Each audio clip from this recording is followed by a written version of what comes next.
We've got feedback. Okay, we can begin. All right. So welcome to the San Ramon Valley Unified School District Board of Education meeting. We want to let the public know that we are video recording this evening's board meeting. The recording is being live streamed on the district's YouTube channel, and a link to the recording has been posted to the district's website. I'd like to introduce my fellow board members. Rachel Hurd, if you'll raise your hand. Mark Jewett, Susanna Ordway, Ken Mintz, and Rachel Hurd. Oh, I did Rachel. Sorry about that. I was counting to 5. I'd forgotten myself. And it's Greg Marvel, president of the board. All right, we're going to do the Pledge of Allegiance virtually. If you'll please join me in the Pledge of Allegiance. Ready? Begin. I pledge allegiance to the flag of the United States of America, and to the republic which stands one nation under God, indivisible, with liberty and justice for all. Thank you. We're on to 6.0, report of actions taken in closed session. There were no actions taken in closed session. We're now going to do acceptance of the minutes. We have a minutes of August 4th, 2020. Is there a motion? Rachel? Move approval of the minutes of August 4th. Okay, is there a second? Second. Ken has raised his hand. We have a motion and a second. All in favor say aye. Aye. Aye. Motion carries unanimously. We're on to 8.0, agenda approval and consent action. So for consent items are, 8.1, I'm sorry, acceptance of open session agenda. Is there a motion? There's a motion from Ken. Is there a second from Susanna Ordway? All in favor say aye. Aye. Aye. Aye. Motion carries unanimously. 8.2, approval of consent agenda items. Consent items are considered routine in nature and are approved by combining them into a single vote. A member of the board or a member of the public may request that a consent item be removed from the consent agenda to be considered and voted on separately. My understanding is we've had some issues raised on items. I'm going to pull 11.5 and 11.6. And then I'd like to ask, because this could be a long meeting, that we then, after discussion and any questions, we could then vote on those items separately, rather than waiting to the end of the action items. So we have some public comments on 11.3. Danny Hillman. That public comment for 11.3 was actually withdrawn by the individual. Okay. Then we don't have public comments on 11.3. All right, so we have we need a motion on consent with the exception of 11.5 and 11.6. So moved. Okay, Susanna Ordway has made the motion. Is there a second? Rachel Hurd has seconded. Any further discussion? Hearing none, all in favor say aye. Aye. Aye. Aye. Opposed say no. Okay, and then Ken, I think you'll hold off since we pulled 11.5 and 11.6. We'll hold off on your normal recusal. All right. Okay. So 11.5 and 11.6. Greg Medici, you had a number of emails related to the whole issue of the way we do our warrants and our POs. If you would like to kind of give an overview of how we do those so people understand why we do things over 50,000, why we do things under 50,000, and the difference between a warrant and a PO, please. Absolutely. Thank you, President Marvel.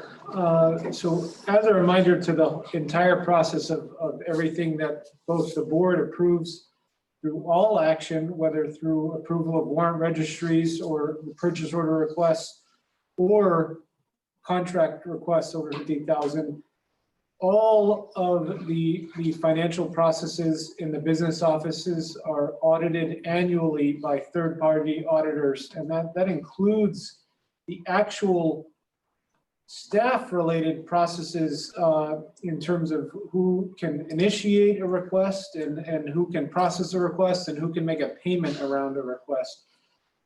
So again, the core of everything we bring to the board is audited in a kind of highly vetted way through our third-party auditors every year, an independent accounting law firm. So the very specific question that came up related to the purchase order registry and then also very specifically professional experts, our insurance agents or our insurance representatives, actually Keenan and Associates. So the question kind of was around, well, if on the same purchase order request, basically three or in this exact case, 3 items total greater than 50,000, then how, does that work? So under a couple of things. So Keenan and Associates, just like attorneys and just like accountants, they are, our insurance is specifically connected to professional experts. We are the school district is a sitting board member of the Joint Powers Authority Insurance Agency that we are part of, the NorCal Relief Association, a series of school districts that have come together. These payments are actually in essence to ourselves. The $50,000 payment is specifically for a prepaid deductible annually that our representative then used to pay things like attorneys and small kind of payments on our behalf. The $18,500 question that specifically has to do with an annual study that we are required to do to complete by the JPA. It's related to potential liability issues in our in just our whole operations that they then basically give recommendations and guidance about a loss control service. And then the 16,000 actually is specifically related to a claims administration component that beyond our deductibles, that is a fee from the JPA to basically manage all of the claims annually on our behalf. So the specific question about Keenan, these are 3 independent items, and not only are they professional services, but they're also 3 independent items. The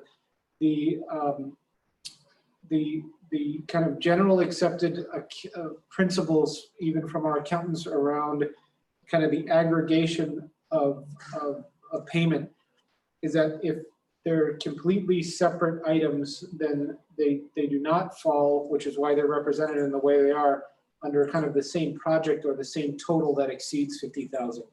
And if we were to go kind of on this list, kind of the same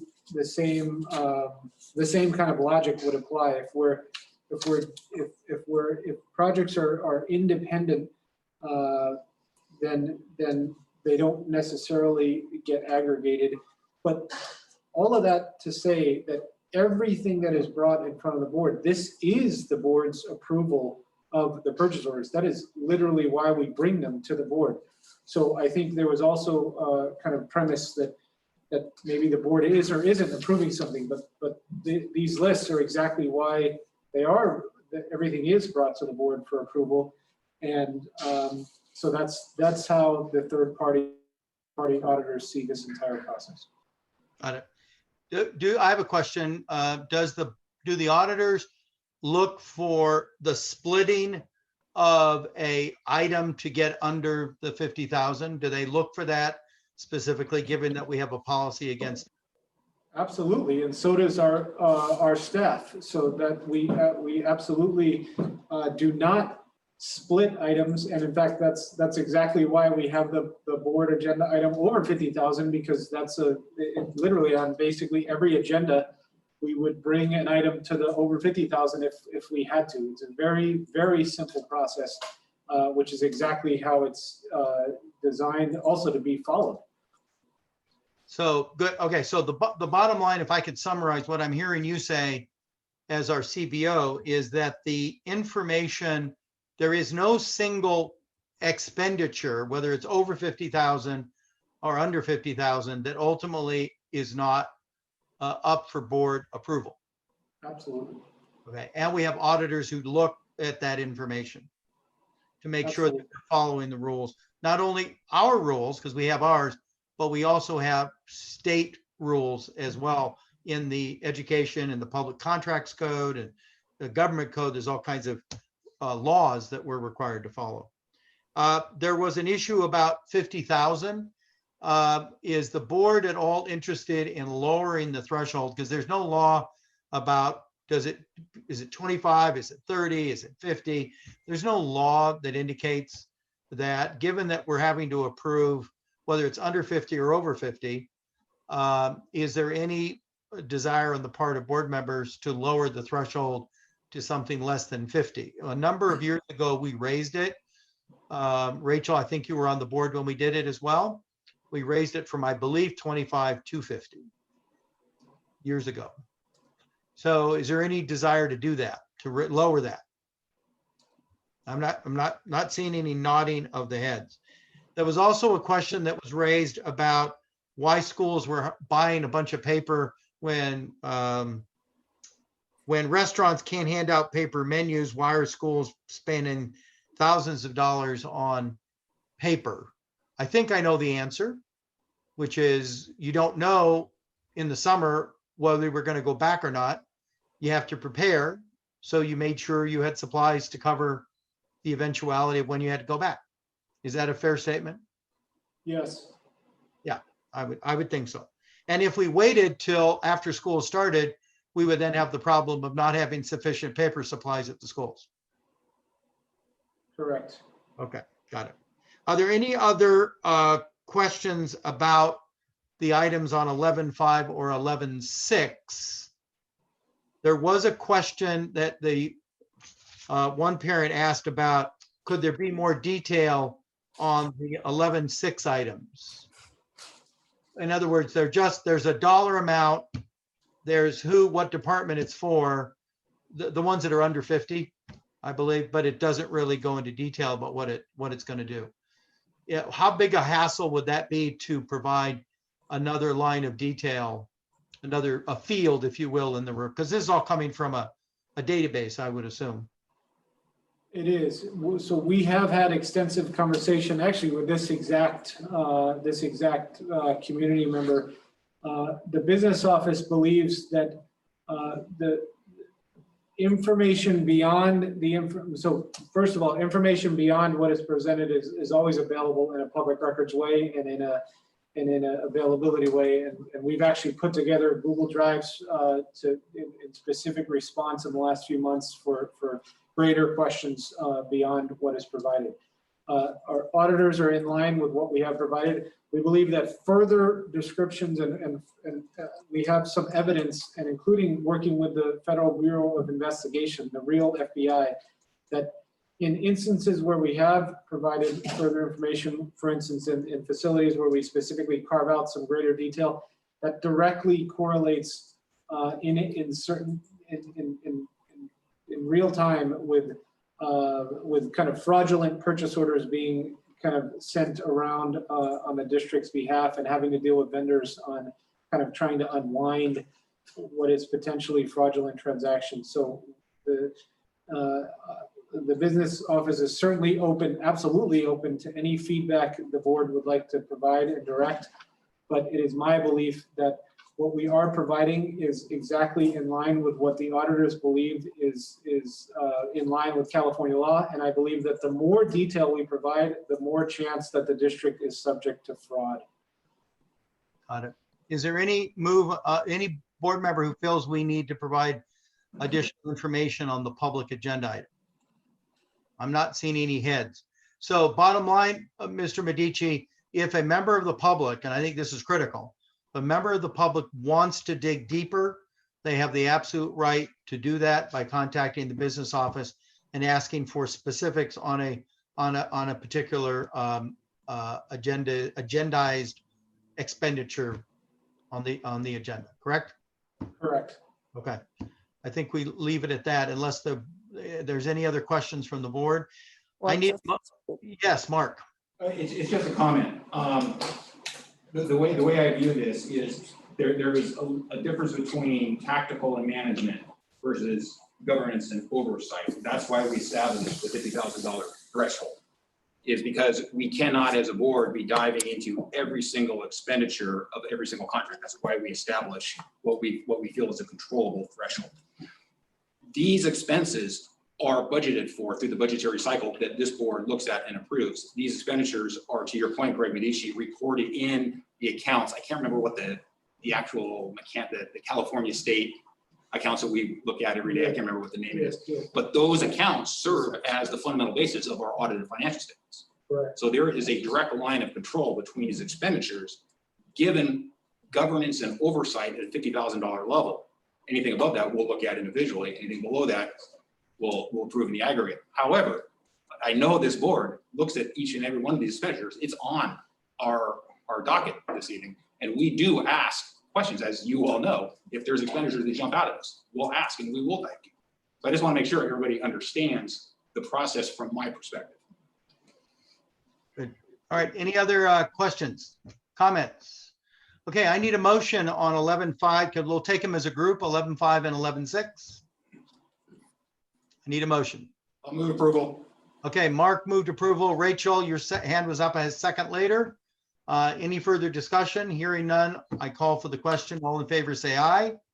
Aye. Aye. Opposed, say no. Motion carries unanimously. Mr. Mintz.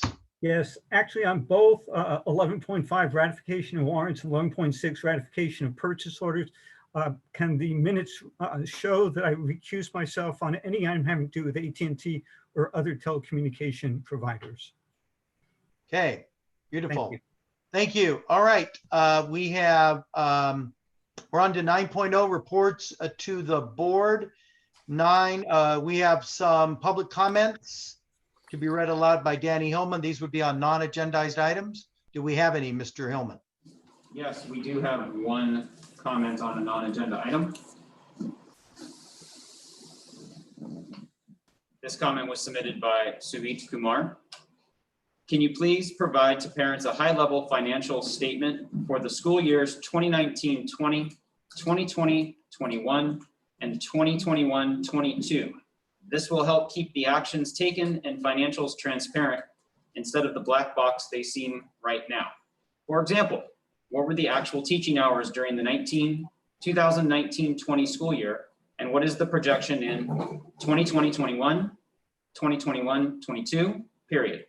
What was the revenue during the 2019-20 school year, and what is the projection during the 2020-21 and 2021-22 period? How much cost reduction have you implemented in staff payroll and other areas? How much reduction have you seen in maintenance of facilities and supplies? What is the trend in other major spend categories? I hear that teachers may be working 4 days a week, 20% reduction, and other teachers are rotating on Fridays. That suggests an overall salary and benefits reduction of more than 0.2 million, which you mentioned in the web release. Can you shed more light on this? Again, a release of a more detailed plan and financial statement will help bring transparency to the process. Thank you. Thank you. So the public that's watching needs to know that on public comments on non-agenda items, we are unable to have an exchange or a discussion about the item because it is not on the agenda. Under the California Brown Act, under the law, it has to be on the agenda for us to have a discussion. I would ask that Mr. Medici contact this individual to answer her questions, his or her. I'm sorry, I didn't hear who it was. If you'll handle that, Mr. Medici, I'd appreciate that. No other comments on non-agenda items. We're on to 9.2, 2020-2021 school remote learning. Dr. Malloy. Thank you, President Marvel. I'll start and then turn this over to Assistant Superintendent Eduardo. I just want to begin by stating that over the last 2 weeks, our community, our board, everyone understands that we have embarked on a very new reality for schooling.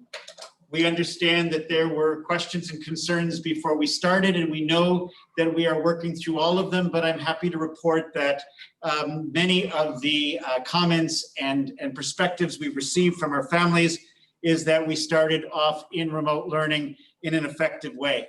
Tonight, we want to present to you, though, that there are challenges, so you will see a balanced approach, but we also want to communicate how we're going to proceed in these early days so we can continue to learn from our students, from our families, from our staff regarding how things have gone, what has worked well, what might need to be changed, and that's something that we've committed to doing in the very near future.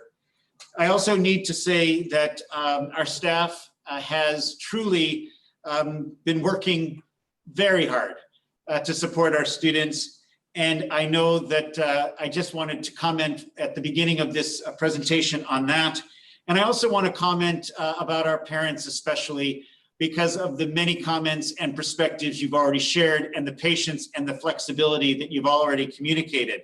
And last but not least, to our students, because we know that this is not how we normally learn. Some of you are doing okay with it. Others of you are having some challenges with it. And our message as we begin this portion is simply to say, we'll keep working on it together as students, families, parents, and of course our staff. So over to you, Christine, for some of the specifics. All right, good evening, trustees, and thank you, Dr. Malloy. I appreciate that warm introduction.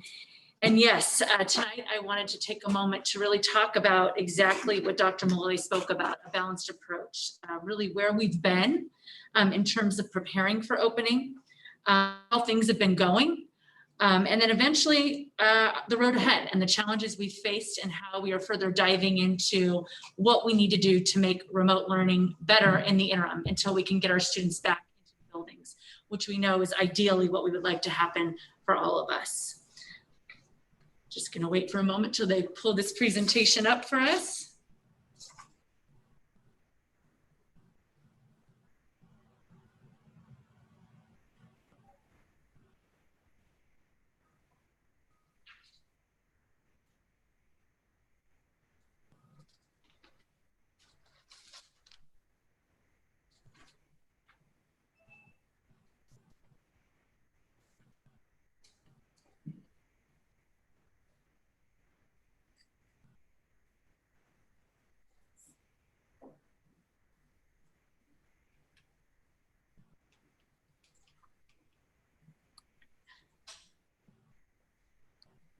All right, as we begin this evening, I want to echo what Dr. Malloy shared in his initial comments. I want to start off by saying preparing for this reopening was a long journey. It was a long journey not only for our parents and our community, but an extremely long journey for our teachers, our support staff, and really everyone that supports our students within this school district. And I do want to take the time to really acknowledge and thank our teachers, our parents, our community members, and this Board of Education for really guiding not only our educational services team, but this entire district in what I believe to be an exceptional remote learning reopening. In order to get prepared for reopening, many of you know, as we shared in July, we spent a lot of time getting our teachers ready in terms of professional development. We have over 8,000 hours that were spent in terms of getting people ready with our new online platforms, our new curriculum, provided by over 50 of our San Ramon Valley employees. Those 3 days that we were granted to really start school a few days later to enable us to really have some consistent collaboration with our teachers across the district, I believe drastically paid off in the long run and eventually led to our launch of remote learning being so successful. Our schedules, they've been built to really support existing and consistent professional development that can continue throughout the school year, which we believe is vital to continuing to, on a weekly basis, be able to support our teachers on the most current up-to-date curriculum that involves their LMS systems, their online curriculum platforms, just to be able to navigate those a little bit more in real time. I also want to give a huge shout out to our technology department. It is a small but mighty group. They have distributed over 6,000 devices and 1,100 internet hotspots. And we are proud to share that every student at this point who has asked for a device or needs a hotspot In my opinion, we have been highly responsive to and are trying to meet the needs of in an immediate way.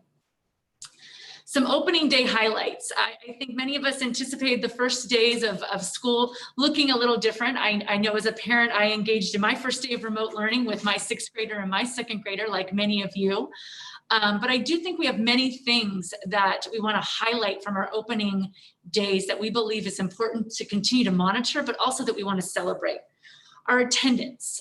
We spent a lot of time monitoring our attendance, utilizing people in the building to make sure that children were online. So we're happy to report that 99% on average throughout the first week of school, students in Santa Ramon attended remote learning. We were excited to share that within those 3 days before school started, and still to this point, we still are distributing materials to all of our students to make sure that they have everything they need at home to be able to properly access their education remotely. As we kind of work through our day by day, we see the materials that we still need, and we continue to get those materials in the needs of students as we see fit. Virtual back to school nights were a highlight, I think, for many parents. What many of us love about school is being able to go back to school and back to school nights, to be able to sit in, listen to our students and their teachers engage us in classrooms. And virtually, we were able to deliver the same exact model and experience for our parents and children. Additionally, we believe the online curriculum we purchased for teachers and staff has really helped support students when they are in an asynchronous time frame.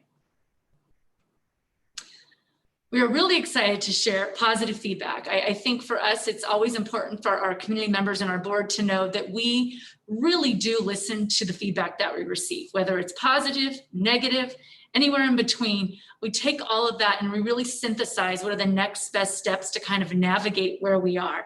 And in this case, this really highlights, I think, a parent's kind of experience, a student voice, a site administrator's voice, a teacher's voice. And I do want to take a moment to just acknowledge a few of those positive things that we receive from the community, most specifically from our students. I can be somewhere comfy to learn, and my teachers are helping me a lot. And I also think most importantly from our teachers, remote learning has turned out to be better than we expected. I'm connecting with students, and students are participating as well as supporting each other. And most importantly from our parents, that the current remote learning does seem to be dramatically better than what we were seeing in the spring. And I say that because many of the parents have been very informative in terms of giving us consistent feedback. So as we were able to kind of track that feedback in our system and the messages that we received from several community members over time, it was nice to see how things transitioned and evolved from the spring to the fall, and that things had actually truly improved. That being said, I think we are not shining light on really the challenges that lie ahead. And we know that while many of the things we have successfully navigated within the first 8 days of school have been exciting, have been unique, there are still many challenges that lie ahead, specifically within our synchronous and asynchronous balance of teaching. We really are continuing to work with our teachers and with our students around that balance. That balance when students are in synchronous learning, that they really are not on screen 100% of the time, that there is a balance of small group, whole group, one-to-one instruction that is taking place in combination with that asynchronous time that they are not on screen. Finding that sweet spot, I think, is something we are still navigating and planned to really continue to look at. We really have spent a lot of time thinking about our students. That first day of school, to watch your child really kind of engage in school on camera, I think was new and different for many of us. So really paying attention to the mental health, the social emotional well-being, and the social isolation of our students. And going forward, how do we navigate pathways for them to be able to socially be able to engage with peers in the same manner that they would if they were in person? I think a second piece of the social emotional component of remote learning is focus, is attention, is how do we get our students to make sure that they are paying attention when they are online, that they are honing in on what the teacher's actually teaching and expecting of them. Most importantly, our youngest and most acute group of learners that we're able to really balance what it's like to be at home learning when you're 5 years old. That it is very difficult to be on camera all day long or for a portion of your day. That it's important for us to remember those hands-on activities, those fine motor activities that students need to engage in on a daily basis to enable their learning to proceed and to reflect really what it would be like in an in-person model. We understand that our parents are forced to supervise, to really kind of sit side by side with many of our youngest learners to make sure they're navigating exactly what the teacher is asking of them. So we continue to meet with our teachers in groups in TK, pre-K, and kindergarten to explore how we can further kind of evaluate how to best tackle that balance so that children do have less screen time, more hands-on learning. Technology improvements. Again, as I shared in our earlier slide, I think we are not, we do understand what has taken place in terms of technology and the improvements that we've had to make. We continue to really hone in on our Zoom security, making sure that students are not able to access Zoom in an inappropriate manner. We continue to evaluate Wi-Fi connectivity that our students are able to access on a daily basis. And I think most importantly, digital citizenship. I think over the course of the last 7 days, our department has learned a lot about and has further explored ways that we really need to make sure students are safe, that they are in a cyber world, acting safe, being responsible, and implementing appropriate technology and etiquette. So we're currently working with Common Sense Media to kind of navigate how we can really hone in on what those expectations should be. So the fact being, we know we've had an amazing start. We know there's challenges that lie ahead, but we know that there's a process that we have to continue. And that process is to continue to evaluate remote learning. And what I mean by evaluating remote learning is we really want to take the time to continue to gather feedback from our stakeholder groups. We want to continue to evaluate the instructional data that we have capitalized on and gained through our universal screener, FastBridge and ESGI. I think that has really showed us some very important information within the first week of school on how students have retained and or lost instruction in the summer and in the spring. And last but not least, we want to continue our stakeholder engagement around how remote learning is going. We do realize this is only the first 8 days, and there's a sustainability piece of this that we have to consider and be able to monitor and make sure that we are checking in on and getting a pulse on as we proceed within the remote learning setting. That being said, I want to turn it back over to Dr. Moy, who's going to talk a little bit about where we're going to have you go for continued support. And thank you, Christine, for that. And what I just would like to close with before we are obviously available for your questions is this. We are trying to be as responsive as possible as we navigate this new space. Just this morning, I was actually speaking to the Sycamore Valley Rotary Club, and I was in the middle of a sentence, and for some reason, my internet went dead. And I felt that panic of, I'm in the middle of a presentation, and how did this happen, and how do I get back in? Long story short, everybody was understanding when I found my way back there. But I share that story because we understand that there are hiccups, there are challenges, and some of them have easy fixes. Others of them are fleeting, like my internet situation this morning, and others might take a bit more time.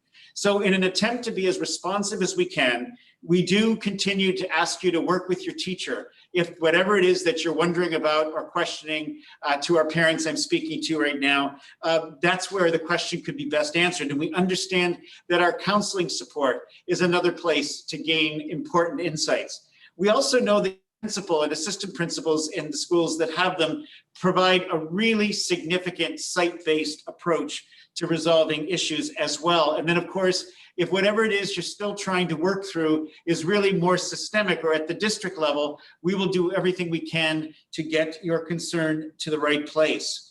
The reason I'm sharing that is because one of the things we know that whenever we're trying to do something very new, and when it doesn't seem to always go as planned, that simply adds an anxiety that we are really trying to avoid.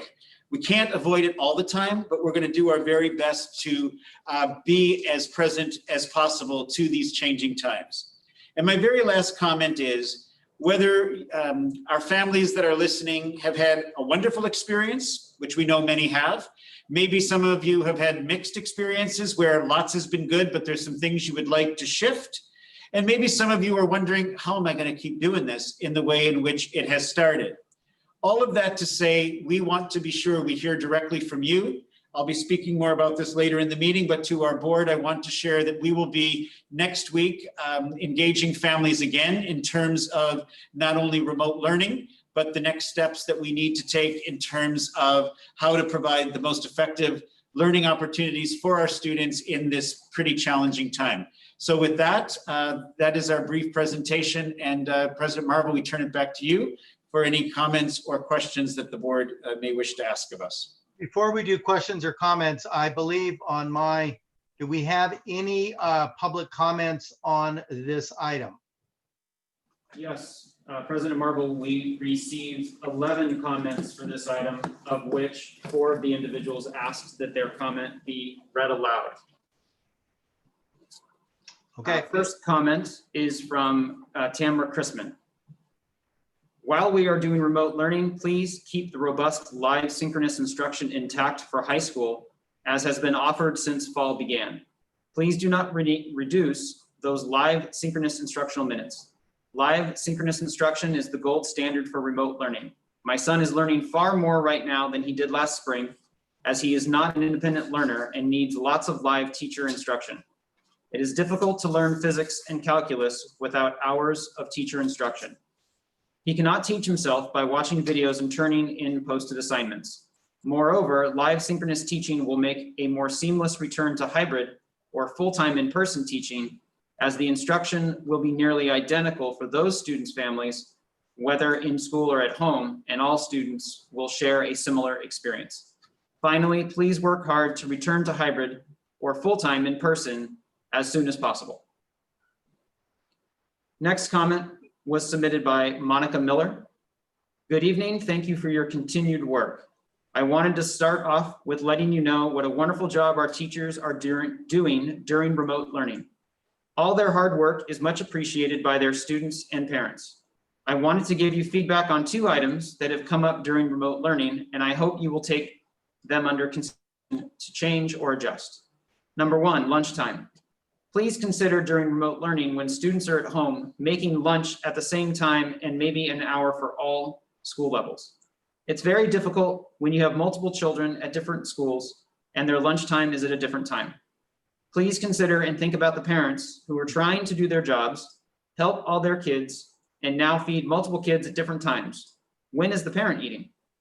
Or the teacher who has to teach a class and has to feed their own children and hopefully spend some time help their children between teaching, or the grandparent who is trying their best to keep up with multiple grandchild's schedules and or their needs. Or maybe the high school student who the parent needs to help to feed their younger siblings while they are trying to get work done. Or the fact that when younger siblings have lunchtime, the older siblings are still in class learning. Can you hear and see the young ones running around now and being loud and the older sibling getting frustrated because of the noise? Please remember that the children are not at school learning, they are at home with a parent who is trying to be all. Number 2, push back the 8 a.m. start time for elementary students. Please consider pushing back the start time for all elementary students to 8:30, 8:40, or 9 a.m. 8 a.m. is way too early to get little ones in front of the computers. Most of them are just not ready to begin their work and sitting in front of a computer at 8 a.m. Their brains need time to wake up and be ready to learn. Some students aren't even ready to eat before 8 a.m. and now we are asking them to sit for multiple hours in front of a screen starting at 8 a.m. 8 a.m. start also makes it hard on working parents. Parents who try to start their day before their kids are awake and they need to help their children. Have you thought of the parents with multiple young children and how much running goes around in the morning? Many working parents are getting up early to get their day going and working late hours to finish up their work. Parents are working longer hours now. Why force them to stretch their day even more? We can't exhaust parents. We need them to be there for their children physically and emotionally. Please remember that we are at home. We don't have to worry about traffic between the schools. Our children's well-being, having plenty of rest, and being awake to learn is the most important part. So please consider having all 3 school levels, elementary, middle school, and high school, start at the same time or 10 minutes apart while we are all home during remote learning. Thank you for your time and consideration, and welcome to SRVUSD, Dr. Malloy.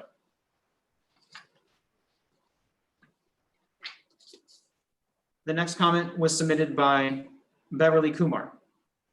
Dear Board Trustees, staff, and Superintendent Malloy, thank you for the opportunity to share thoughts. Welcome to SRVUSD, Superintendent Malloy. I've appreciated your personal notes and updates. Our school sites have been great with keeping us in the loop as well. It's not only important, it's very appreciated, as it's the link that is holding our community connected, especially with these circumstances right now. Not knowing the thought process that went into deciding how lunch times, I'd like to offer an opportunity of growth. Lunch is about more than just eating.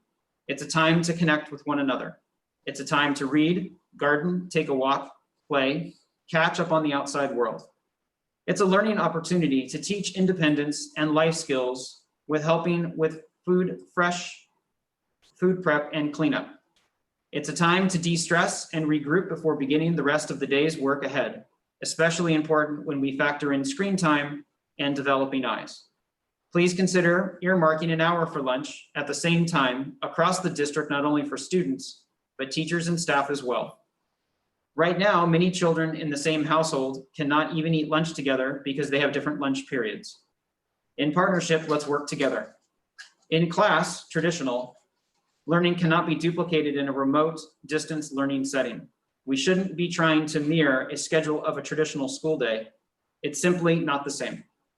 In addition to that, please consider the stress of start times for our youngest students in the district by having an 8 a.m. start time.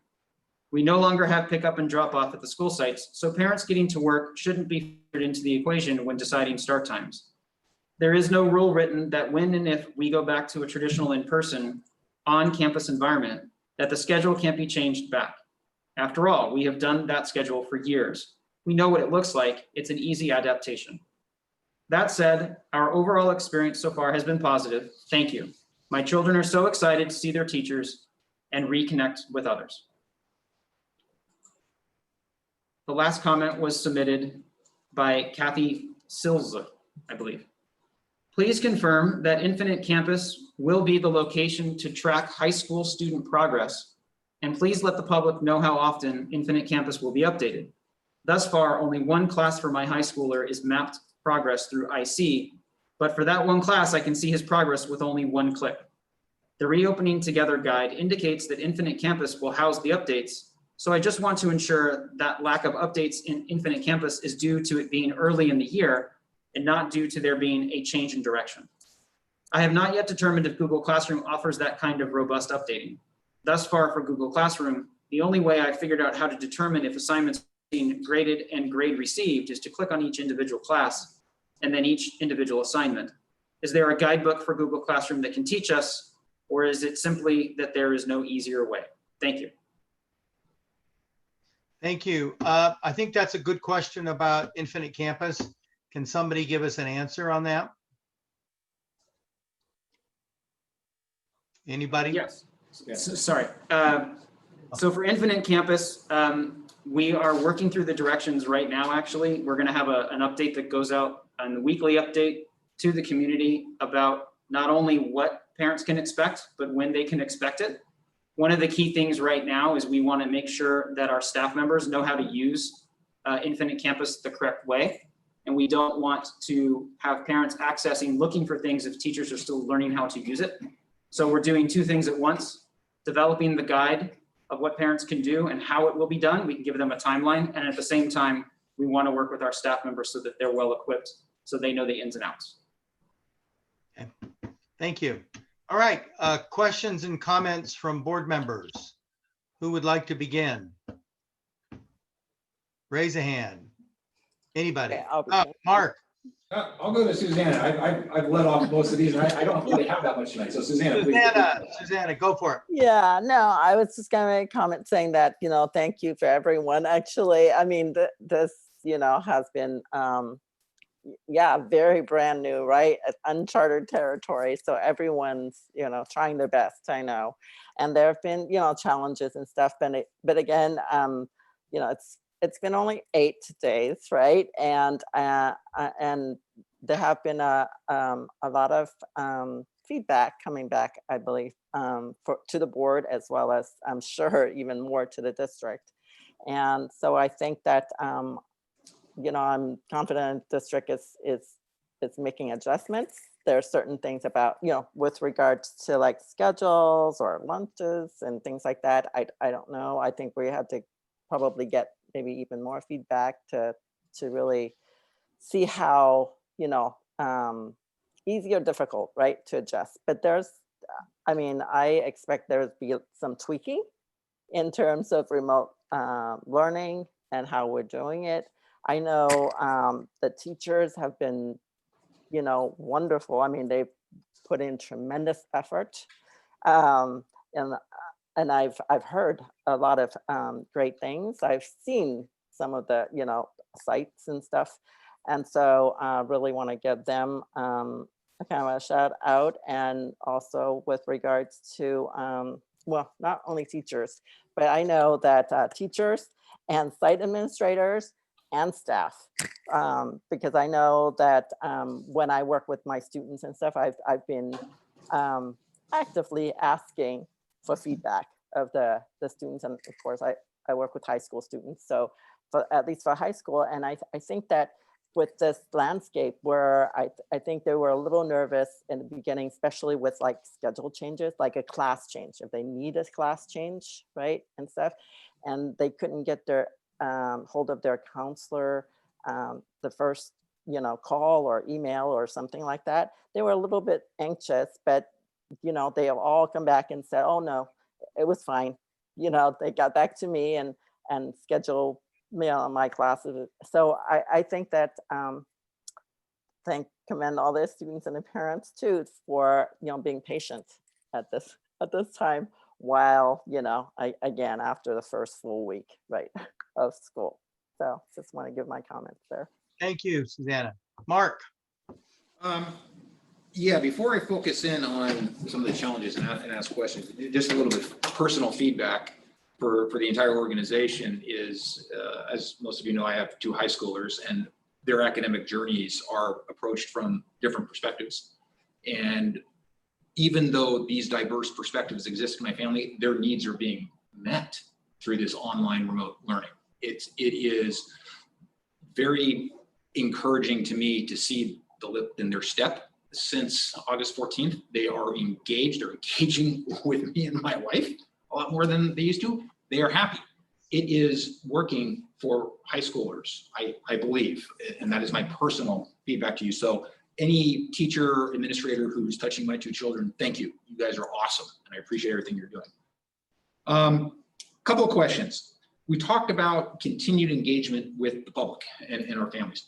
How are we going to do that? First question I have is the email reopening together still live, and are we still taking feedback through that mechanism? And what are the other mechanisms we're going to employ to get feedback? So I'll start by saying that the Learning Together site is live and we accept all that feedback. Others are responding directly to our communications email that is out. So we appreciate that.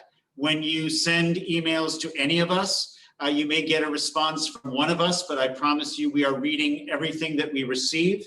And in a formal way, it'll be discussed in our community update this week. We will be sending another survey tool out to our families probably by the end of next week, where we're going to get explicit feedback regarding remote learning and also ask some questions around next steps. And so that will all be discussed by the end of this week and sent out the follow-up. Terrific, as long as we're making sure that our community has an avenue to provide feedback, as we are desperately searching for it. A couple of questions on common perspectives that I've noticed through feedback that we've received. And most of these, I think, relate to the elementary level, I think. First one I want to talk about is screen time. And I have a tendency, maybe because my kids are in high school, to differentiate between screen time and structured learning time. And just want to make sure that we are being responsive to the feedback where there is too much screen time and kids are being put at great challenge and great risk for their academic journeys because they are in front of Zoom or the other online education tools far too long during the day. And how can we pivot to structured but offline learning? So, no, that's a great question, Trustee Jewett. And I think what we have been constantly doing is engaging our primary teachers, really, because they've got a pulse on the day-to-day kind of activity and how they're navigating from a live Zoom call that maybe you're keeping the attention of, 5-year-olds for 10 minutes. And then what can that student do to engage at home with a paper pencil or a manipulative activity that will provide that structured learning while also taking them off the screen. That being said, I think those are conversations we're still having to make sure that we're navigating that and kind of readjusting and recalibrating as we move through remote learning in the next couple weeks. And I know our elementary executive director has meetings set up with each of our groups of teachers because that's something that I've asked of her this week, just based on some of the parent feedback. And to be quite frank, to watch my younger student home learning as well. I think I am not only in this from a district perspective, but I'm living it. I'm living it in this district with a young elementary student. And so I see it from both perspectives, and we're trying to keep that balance. well, I think it's going to be continuous balancing act, and thank you for recognizing it. And I hope my question for the public makes sense, because I am a firm believer in structured academic time, but not necessarily does it have to be in front of a computer. Playing with blocks. Right. Doing number sense with manipulatives is learning. Okay. And it's actually quite beneficial to our young students. Great. Next thing I want to talk about is lunch. I get the different lunch times. I get the length of lunch times. I just going back to drawing on my own personal situation, my kids come out, that is, I can see them physically decompressing during their lunchtime. It is enormously important for them. It's going to be enormously important for all 32,000 of our kids. Can we think about restructuring such that lunchtime does become more consistent amongst the grades? I don't know if that's possible logistically. We haven't had the discussion, but I'm certainly willing to entertain it and help work through it. And is there any thought to elongating lunch, especially at the elementary level? So we actually had extensive conversation today in our meeting based on parent feedback. And so to be very honest, in our secondary levels, being able to kind of look at lunches, shorten periods to be able to align, middle and high school lunch, I do think something is feasible to do there. Where it presents a challenge in elementary, and as many of our board members know and our parents know, within the school day in elementary, our children have prep time. They have prep time where they go with their PE teacher, they go with their science teacher, and or they go with an art or music teacher if that's the prep that's at that school site. And per our teacher's contract, those prep periods are 50 minutes. So in order for us to fit in all the sections of prep for a teacher at a school site, we have to have bell-to-bell instruction that allows for 50-minute blocks so that teachers can get their 50-minute prep and the prep teacher can come in and teach. So that's what really kind of drove the elementary schedule and the lunch period where it lays not so much aligned with middle and high. I don't foresee that, to be 100% honest, as something that we can change at this point, just by nature of the prep schedule that our prep teachers have to follow. I don't know if Assistant Superintendent would like to add anything else, but I know we did talk about that. The reality is it's something that I don't think we're going to be able to change at elementary, but we are going to consider looking at some of that alignment for middle and high going forward. But if I can add as well, not a but, Please. and when we get the feedback from families and staff, we have to work within parameters of what the state requires under the SB memo that suggests that we have to have a certain amount of time. We have to follow our collective agreements, but we're still going to see if there aren't some other adjustments we could potentially discuss. Again, there's a lot of partners in this, but we want to hear from people. If there are some other challenges that we could potentially work through, we're going to see if we can work through them. But right now, it's still within the parameters that we don't always have full control over. Good, thank you for considering. And last question, or it's maybe more of a discussion topic, is Zoom recording. I want to make sure that we understand our obligations under the law, recording any of our online experiences and making sure that we are taking appropriate measures to limit any type of adverse recordings. Absolutely. I'm going to go ahead and let Do you want to take that one, Mr. Hellman or Mr. Fitzer, or Dan, would you like to take a Sure. stab at I it? mean, at this point, we've given you some guidance that we're not doing recordings of live classes. That's not okay. That's not something we are allowing. We gave that guidance. We sent that out.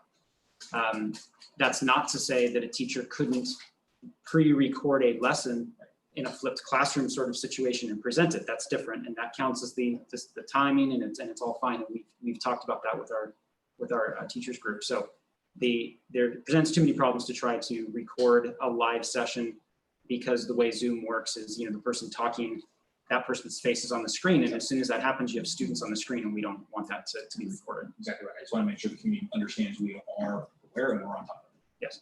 And that information is going out to our principals this week, and it's going to go out to our community in our weekly update this week, those distance learning protocols. You guys are well ahead of me. That's all I have for now. Thank you very much. I appreciate it.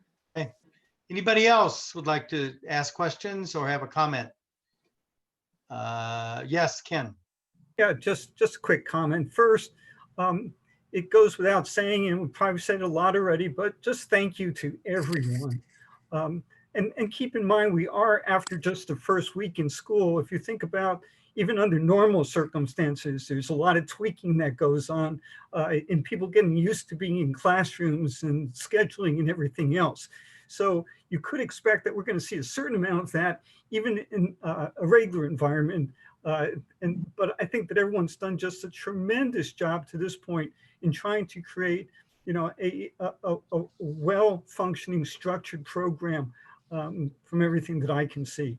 I really do appreciate the feedback that we're getting because there is room for improvement and tweaking where possible. One question I guess I have has to do with, again, primary grades. Mark was talking about screen time.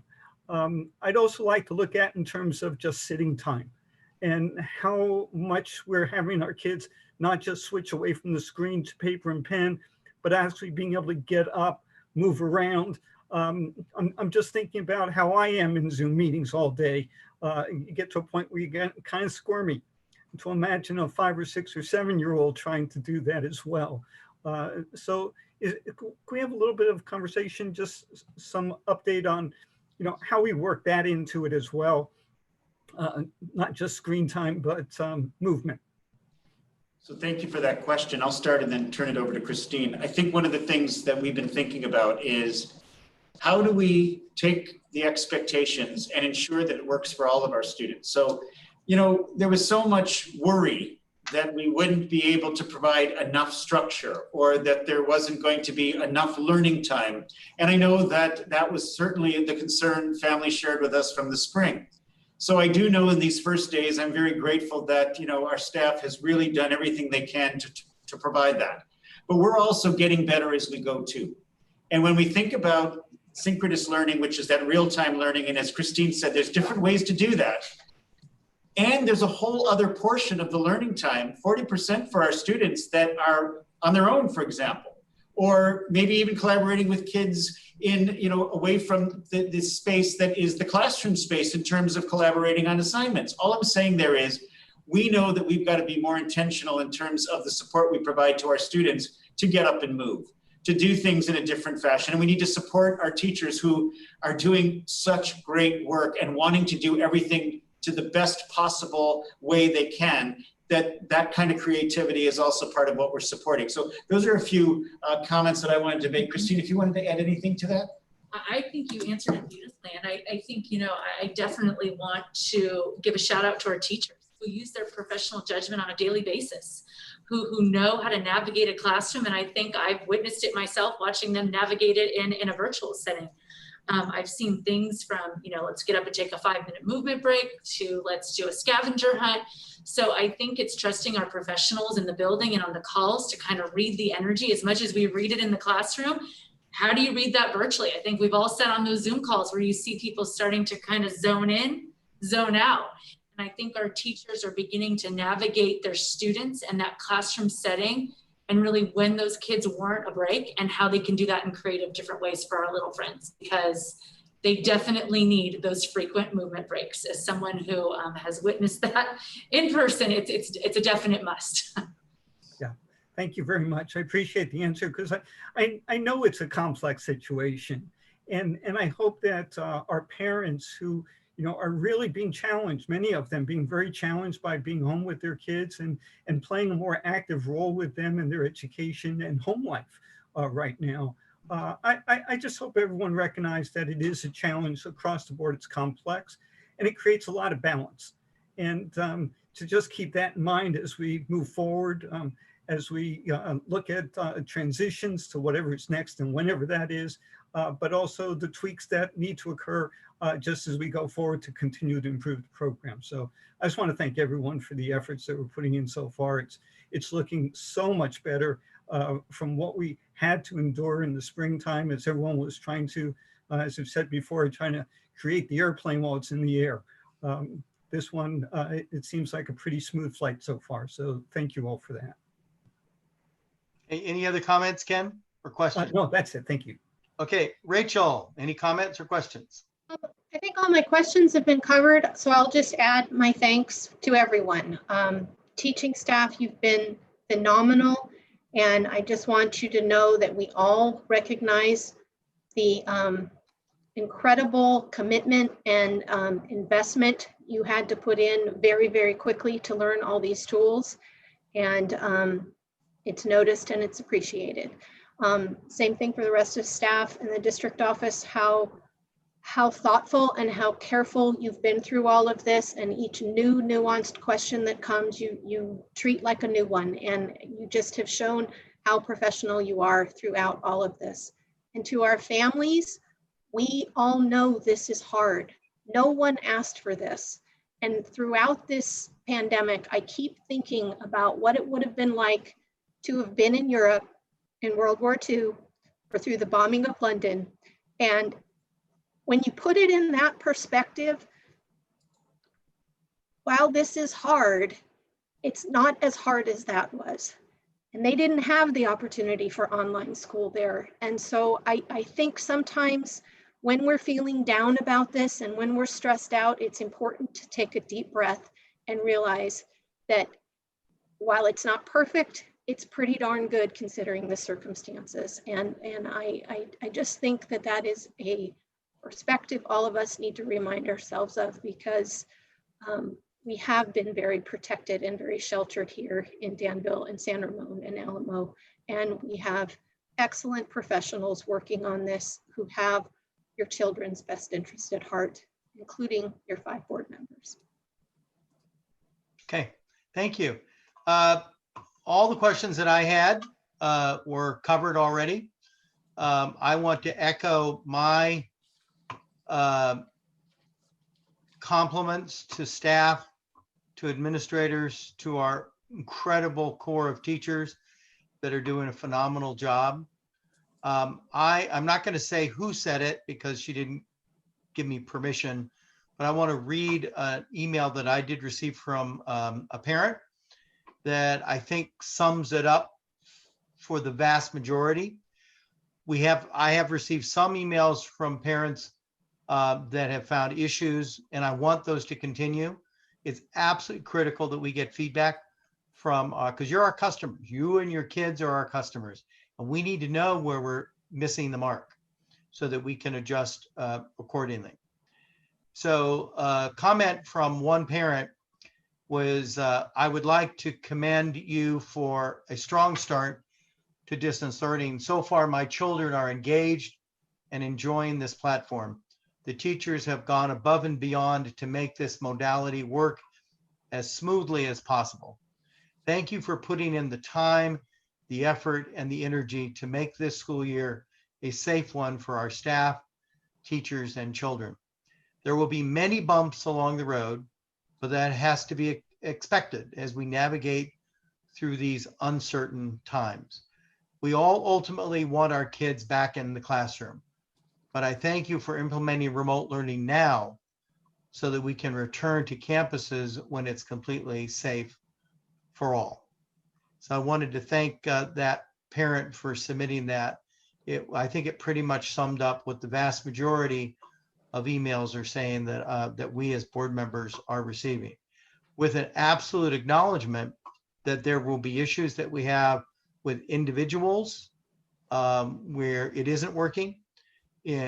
Technology problems. Dr. Malloy pointed out his joy with the internet earlier. We had a brief nationwide Zoom outage, as I understand, that impacted some of our classes. The joys of a connected world and the tragedy when it isn't connected is something we'll probably feel from time to time.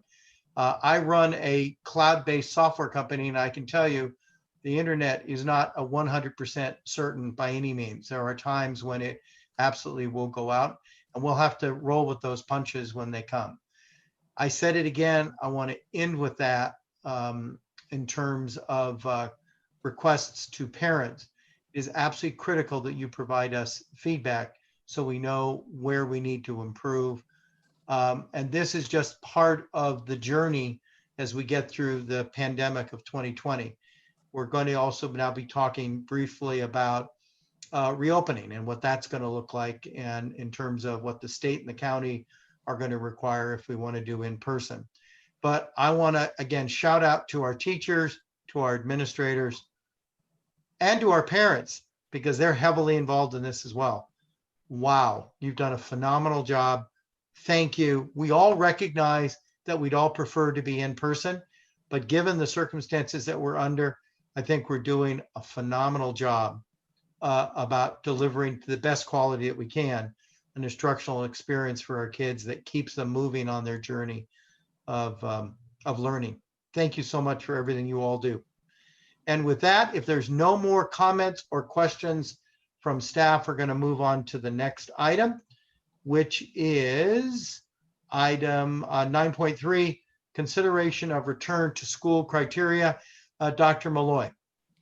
Thank you, President Marvel, and I'll begin and then ask Danny Hillman to assist as well.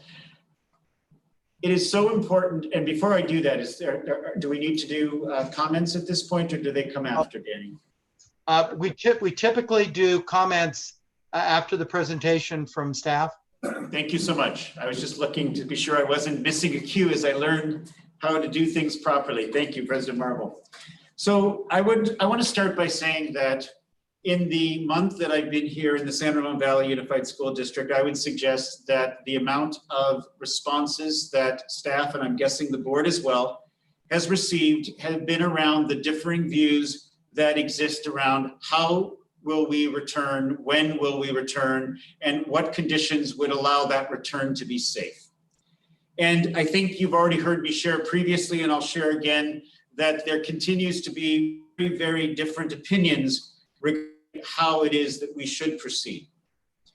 I want to confirm that as we have been focusing on remote learning for the most part, there is a core of the administration that has been spending considerable time looking at these next steps. And so even though some have asked, well, where is the plan? We are hoping tonight to accomplish a few things. One, to help everyone understand what are the criteria that are required for in-person learning, and how is it that we will engage our community and our staff and bring recommendations to our board regarding these important next steps. I think it's important to clarify that we receive guidance from the state. That guidance continues to evolve. We work closely with Contra Costa Health Services as they continue to understand more deeply what it is that will allow us to reopen in a safe way. I meet regularly with the superintendents in the county and beyond as we work through all the variables that need. And the other important point I think it's important to mention is that research, initial research, is abounding on the internet, videos, research papers, and the like. And not all of that evidence agrees. And when I've asked some questions about the medical professionals or the scientists who know way more than I, and asked the questions, why doesn't this evidence agree? Their simple response, though complicated in many ways, is because the research is still in its initial stages. It's developing, we're learning, and we need to be sure that we can say some things clearly while we are struggling with all the things we might not know. So I want you to know that we've been working very, very hard on all of these pieces. So what we'd like to do right now is to really be sure that we all understand the criteria for in-person learning, and Danny's going to do that. And I'm going to come back in afterwards and try to provide a couple other important pieces of information regarding it. But I also think it's important to start this presentation with a few additional comments. Right now, when I receive the emails, I think it's important to clarify that the waiver process that we could as a board consider, or you as a board can consider for our district, is one that would be for our TK to grade 5 students.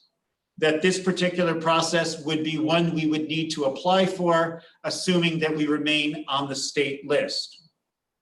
This is the requirements, these are the requirements we'll speak to right now.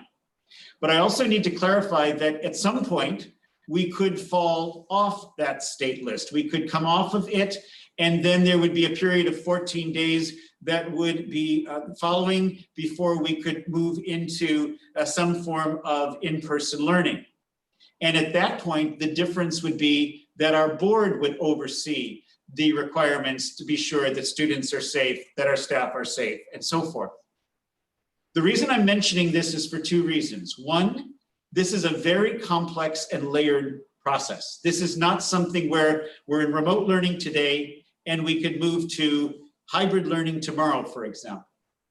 But it doesn't mean we aren't working at all of the operational challenges that would come and what some of the responses could be. Similarly, it's important to note because the board would still need to require all of the safety measures. If we did come off the list after the 14 days, we would still need to ensure that these criteria, at least many of them, not all of them, would still be fulfilled. So as we walk through this part of the presentation, I'll turn this over to Danny Hillman to actually explain what all of this is. We have gone through it in a high-level way previously, but I have to say to you, each day in the meetings that we're in, the information gets clearer and the guidance gets clearer, and I hope that we will be able to provide a bit more clarity for you tonight. So over to Danny. One comment first, Dr. Malloy. I want to make sure it was clear because I don't think your comment made it clear that if we're off this, if the county's off the state watch list and then 14 days later, the in-person instruction that might be possible wouldn't be limited to the waiver process, which is only TK through 5. It would be TK through 12 if we chose to do that. That was unclear in your comments. I just want to make sure people understood that. Thank you, and I apologize for the lack of clarity. Yes, this would then mean that the board could consider the return of TK to 12. And the board would need to ensure that we are still fulfilling all safety criteria in order to do so. So it's still, yes, it's all students, but clearly these safety measures would still be then, frankly, your responsibility to oversee to ensure that we are fulfilling those important requirements. Sorry, yeah. Okay, Danny. Okay, we're gonna pull this up and see if it works. Hey, it works. Okay. So on this slide here, you see the 14 items. This is the criteria for in-person learning as it's currently written as part of the waiver process for elementary schools for any county that is on the state's watch list. So that's what we're discussing right now. And as Dr. Malloy mentioned, many of these items would have to still be in place if we were off the state's watch list as a county. Many of these items the board would have to essentially verify are in place in order for in-person learning to continue. So let's just go through them. The very first one is probably the easiest. The entire plan has to be posted in a public place. The guidance suggests a website. And if it's not on a website, there's a couple of alternatives, but since we have a pretty robust website, that shouldn't be hard once we have all of the items put together. Cleaning and disinfection.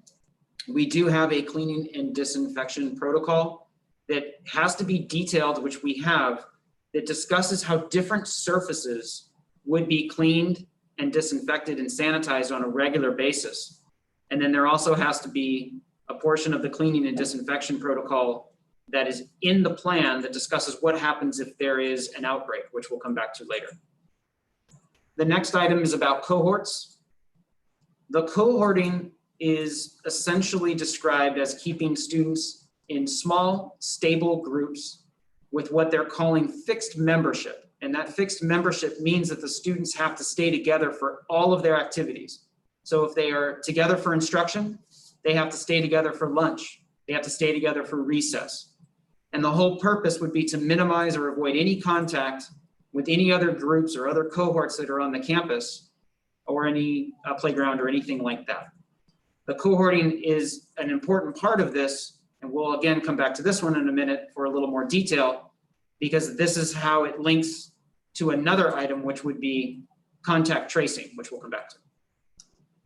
All of the schools that would be used in the waiver have to have an entrance, egress, and movement plan. Essentially, how are you going to get students, if they are being delivered by parents or walking onto campus, delivered by a school bus?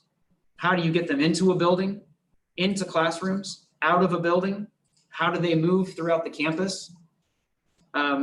How do you handle parents who are managing, parents who are coming to campus? Again, all in an effort to avoid close contact and to avoid mixing of any of the groups and cohorts. Face coverings and other essential protective gear. We have to have face coverings. It's a state requirement at this point per, I believe, the county says something, state health says something. I think that the face covering is now under the governor's order that came out a few weeks ago. And also the personal protective equipment, PPE. All of these items must be in place. This includes things like hand sanitizer or rubber gloves, latex gloves for anyone that might be handling a student or a staff member who may be showing symptoms of COVID. All of these things must be in place. And we'll talk about how face coverings in connection with two other items are essentially the bedrock of this entire process. Face coverings is absolutely critical. Health screenings for students and staff. We have to be able to delineate in the plan how students and staff will be screened for symptoms of COVID-19 and how ill students or staff will be separated from others and how we will figure out a way to get them home immediately. This is part of the protocol as well. We have to have healthy hygiene practices in place. So again, hand washing stations, things like hand sanitizer, this links to the PPE a little bit, and how we will use them, how their use will be promoted and incorporated into routines that go throughout the school day. So as an example, since this is based on elementary school age children, we would want to build into the routine of the day hand washing opportunities, more than likely before they go out for a recess, when they come back in from a recess, as they move about the room, if that's allowed. The next item would be identification and tracing of contacts. On the slide, it's called contact tracing. We have to essentially identify and train staff members to take action when there is a confirmed case within one of the cohorts. So we have to essentially create and submit a list of exposed students to county health, and we have to train staff on how to do that reporting. And then each school has to designate a person that is the contact to the health department. We've already done that piece. Physical distancing, we have to ensure and delineate in our plan a description that explains how space and routines will be arranged to allow for distance between students and staff. This is the second item that goes along with the face coverings that I talked about as the basis for all of this. The face coverings along with the physical distancing are absolutely critical to ensure that we are minimizing the transfer of this disease, because in a lot of times you don't know you're transferring it. The physical distancing piece needs to be the 6 feet, and we'll come back and talk about that later. Staff training and family education. The district has to show how staff are going to be trained by the district. In some cases, we can get some assistance from county health on this. They've released some trainings that we can use. we also have to provide training as well. And we also have to provide education to families about how this plan will be enforced and how we will apply the plan. Testing of students and staff. We have to describe how school officials will ensure that students and staff who have symptoms or have been exposed to someone will be rapidly tested, and what instructions they will be given while waiting for test results. We have to describe how staff will be tested periodically and detect any asymptomatic infections. This testing requirement for staff is just that, it's a requirement. And it can't be something that is only done a little bit here and there. It has to be on a schedule, it has to be routine, and it has to be done for all staff. The district in the plan also has to identify the triggers for distance learning. So if we go back in some form of face-to-face for our elementary schools, what is the criteria? What's the data point? What are the protocols and the procedures that we will establish ahead of time that will determine when we go back into distance learning? What are the metrics? And we have to set all of that up in advance, presented as part of the plan so that it can be reviewed by the county and eventually by state health. And then the last piece on this slide, last bullet, is the communication plan about how the superintendent and staff will communicate to our teachers and our site staff, to students and parents about cases and exposures at the school that remain consistent with the privacy requirements in FERPA and HIPAA as they apply. That communication plan is critical because we have to maintain confidentiality. Patients have a right to that. And it also would go into the student record as part of FERPA, as part of their health record, and all of that has to remain confidential. So those are the 14 items that you have to have written up in detail in the plan. It all has to be submitted at the same time. You have to have it figured out ahead of time. And that's what county and state will be evaluating. Back to you. I'll take it from there. And just to emphasize a few key points before we turn it back to you for your comments and your questions. It's also very important for us to stress that one of the requirements is that we engage our families and our staff before applying. So that's why you heard me refer in the previous presentation that we want to learn about remote learning from our families and our staff, but we also want to learn about next steps, because that's an important step in the process. You've heard us say that one of our concerns previously has been the testing. And the reason for those concerns are because many of the testing sites would not have the ability to provide the turnaround in 72 hours, which would be part of the requirement. Since that time, we've done considerable work, especially with our county superintendent, Lynn Mackey, who's done quite a bit of heavy lifting here, as well as other superintendents working with vendors and such. And I can say that though it's absolutely clear, as Danny suggested, how staff would need to be tested, we are getting closer to finding some strategies to be able to do that in an affordable way. Those strategies haven't yet been finalized, but we are working very diligently to make that happen. In terms of students, the testing expectation has shifted over time. In other words, we might need to test a student who has symptoms that could potentially impact the entire class, but the entire class would not necessarily be tested by the district. That would be something that would be worked out in conjunction with our families. So again, the testing issue is one that we are inching closer to some strategies around.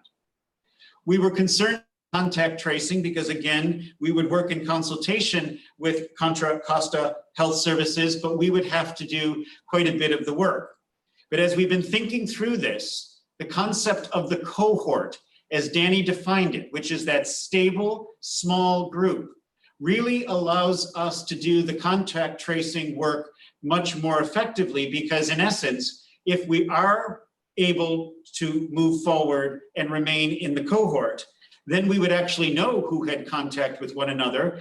And the rules are that mask, 15-minute exposure, less than 6 feet apart would be potentially someone who could have been exposed.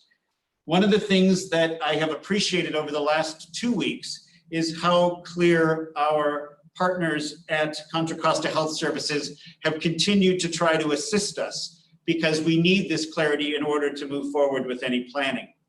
So I'll close by saying that we understand, again, that being in school face-to-face is the way school operates. It's the most effective way for us to connect, for us to support children and help them learn. We also know that we've got to be safe, and we need to follow all of the criteria in order to be safe.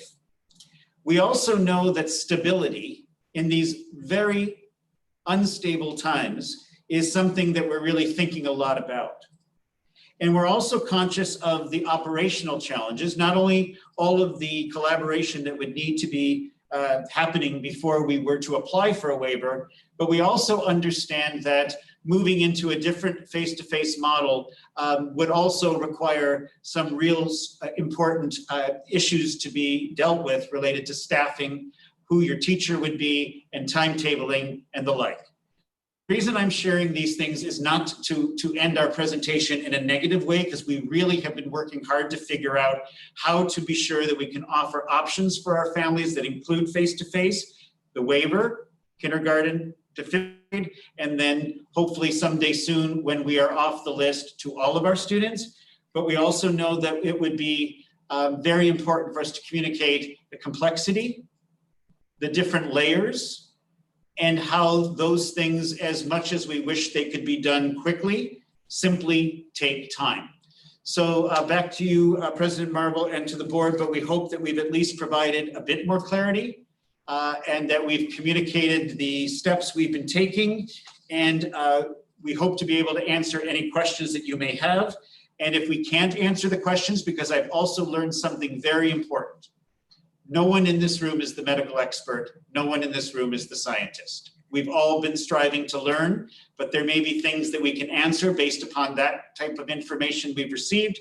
And there may be issues that we have to take back because there isn't anyone here who can actually respond effectively and accurately, which is so very important, I'm understanding, as we work through this pandemic situation. Thank you. Okay, thank you. Questions, comments? Who'd like to start? Do we have speaker cards or no? Oh, I'm sorry. Do we have any speaker cards? I apologize. Not on this side. And President Marble, if I could just interject, there's one small piece that I forgot. And I will simply say that while we are working through this waiver process with all of you, and we're thinking about the notion of what it would be like to return to school when we fall off the state list, I also simply want to mention that today, we did receive mid-afternoon guidance from the state that many of you would probably remember. Our governor made an announcement about 10 days ago, trying to see if there are ways that we might be able to invite some of our students to campus in small groups who might need us for various very important reasons, not necessarily for formal schooling, but for other types of support. So maybe our students with special education needs, maybe some of our English language learners, maybe some of our students who might be dealing with mental health challenges. Again, we received that guidance today. We're going to study that guidance. We're going to, of course, bring that information to you because once again, we understand that even while we are in this part of the process, we also want to look at every other opportunity as well. So forgive me for forgetting that almost, but now I'll turn it back to you. Good point. Okay. So we have no speaker cards. Who would like to speak? We've picked on Mark and Susanna already today. How about Rachel? You want to speak first or ask questions? Ask John and Danny a question. In terms of the importance of the cohorts that you've just described, which is a level of detail we really haven't talked this deeply about before tonight, how do you envision cohorts possibly working at the middle and high school levels? That's a very good question and something that we've just started to wrap our heads around. I think that in the elementary level, it's a little easier, as you've probably already assumed. That's why you're asking about secondary. There's a couple of ways to do it, but they're all challenging. And the reason they're challenging is because we all know that students in those grade levels take minimum of 6 classes. And so to schedule in chunks of 6, the same groups of students when they're taking different classes isn't going to be very possible as the student ages. So it might be possible and more possible in middle school, where you only have a couple of different strands of math and English and reading and writing is all the same in core. That might be possible. But as the student ages, even 9th grade, it might be possible, but there's a couple of different English classes you could take when you're a senior and a couple of different ones you could take as a junior. So that gets more challenging. And there are some districts we've looked at around the country, actually. Some are doing something more akin to what we do during summer school, which is a student takes 1 or 2 classes at a time for a length of time, like 4 weeks, 5 weeks. And then when they're done with those 2 things, they get another 2.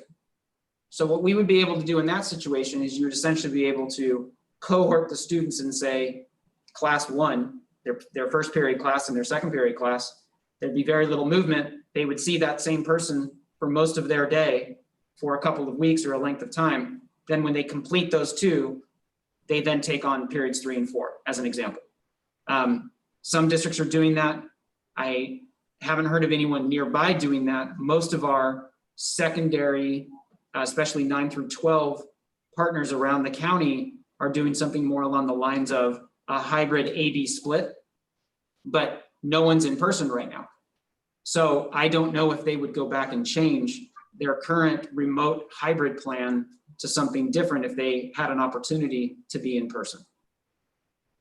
So that kind of a cohort approach where you're taking 1, maybe 2 classes at a time is really kind of like a super block schedule, right? Your entire day is on that 1 course, but for a very short amount of time. Yes, that's accurate. And really the point of doing that would be simply to establish and maintain the number of contacts, meaning keep them low, keep the cohorts solid. Okay. It will be very interesting, I think, as the community has a chance to let this restraint sink in about what this really means in terms of returning to school, because so many people have talked about that their kids need to be social, their kids, they miss their friends, and this really is a different way of looking at returning to school that I think really needs consideration on everyone's part about, is this what we want, or do you actually have more opportunity to interact with your friends doing it remotely? So I don't know, it's just something to think about. Any other questions, Rachel? No, I think that's it. Okay, Ken. Yeah, just a couple of small questions. One is, we didn't talk much about, as we plan for some type of transition, what do we do with the students that aren't ready to transition for whatever reason, either because of health risks or just concerns about lack of vaccine, all those different type of things, where a family would not be ready for even a hybrid at this point? Are we also considering what it means to have some in cohorts and some continuing with full remote? Yes, we have discussed that as well. And I think that in order for us to gauge the community's, I'll call it interest, but essentially what the community would opt to do and stay fully remote or come back in some version of in-person, we have to be able to describe to them in more detail what those things look like. You're getting a piece of that tonight. Otherwise, they won't know what kind of choice they're making. And so that's one of the key things why we've been drilling down on the details, like Dr. Malloy said, within what these requirements would make us do, or the direction it would take us, then paints a picture of what it would look like. Once we're able to communicate that to families and get their input and their feedback, then we can figure out what kinds of choices, and then they can make a choice. So this goes back to the comment that Dr. Malloy made about none of this can really be done overnight. Actually, none of it can be done overnight. Let's just be frank. It's going to take time, and we have to engage the community. We have to hear what they're saying, and we have to be able to craft choices that meet these requirements, but at the same time are offering choice. So I think that's where we would go next. And I think I would add that we understand that our youngest learners, for just the very nature of their development, are struggling more in terms of the remote learning. We also know that some of our students who might be older and enjoy the remote learning are missing the camaraderie with friends.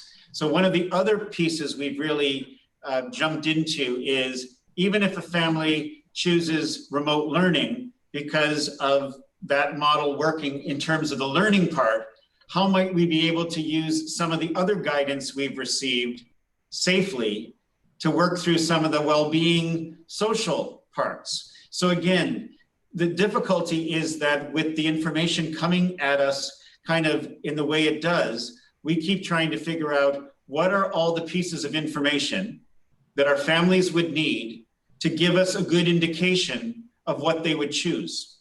The reason why we need to provide that information in such a way so we can get that good indication is once we start to structure for that, it's not as though we can keep going back and forth.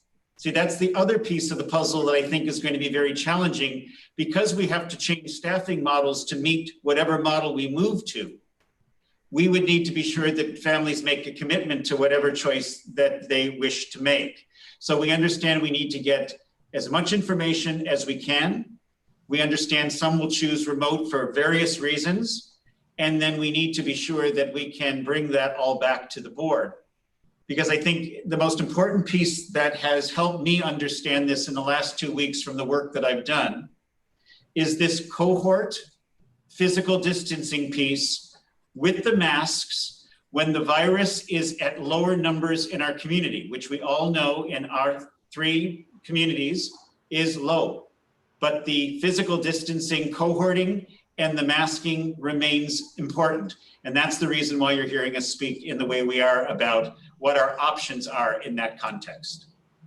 Very good. And I would hope that what our community sees and can feel is trust and confidence in the planning and direction that we put together. So in fact, if there are folks who are concerned about their kids coming back to school for even some type of hybrid, that we can alleviate some of those concerns, that they can feel confident that we're on top of it. And we really are taking the kids' safety into account as #1 priority, along with our staff, and making them feel just as confident that we're all in this together and working carefully to make sure that everyone stays safe. Along those lines, Danny, one of the last items you spoke about was communication plans, and you mentioned HIPAA. And one of the issues I know we were facing in the spring was when we had an occasional situation pop up where someone identified whether they were actually demonstrating positive results or possibly impositive results. There was limited information that we were able to provide to the community about that situation. And I was reading an article just today. Apparently this is an issue in a lot of school districts in terms of what kind of information we're going to be allowed to provide in order to give people information that they would need to use in order to determine their next steps, which may be more than just saying an individual at a school site. Any comment at this point in terms of, how we balance the amount of information and personal confidentiality? Well, I think we will always try and strive to get as much information to the public so they can make an informed decision as we can. But we have to balance that with what you said, with the privacy rights of the individuals involved. We were on this topic able to confirm that the sharing of information with county health, given the pandemic, is not any sort of violation. We asked that question specifically because this is not something we typically do among government agencies, especially if it involves other people besides students. That's not our typical practice. This isn't something we wade into very often. So they did confirm that it's not a HIPAA violation and it's fine.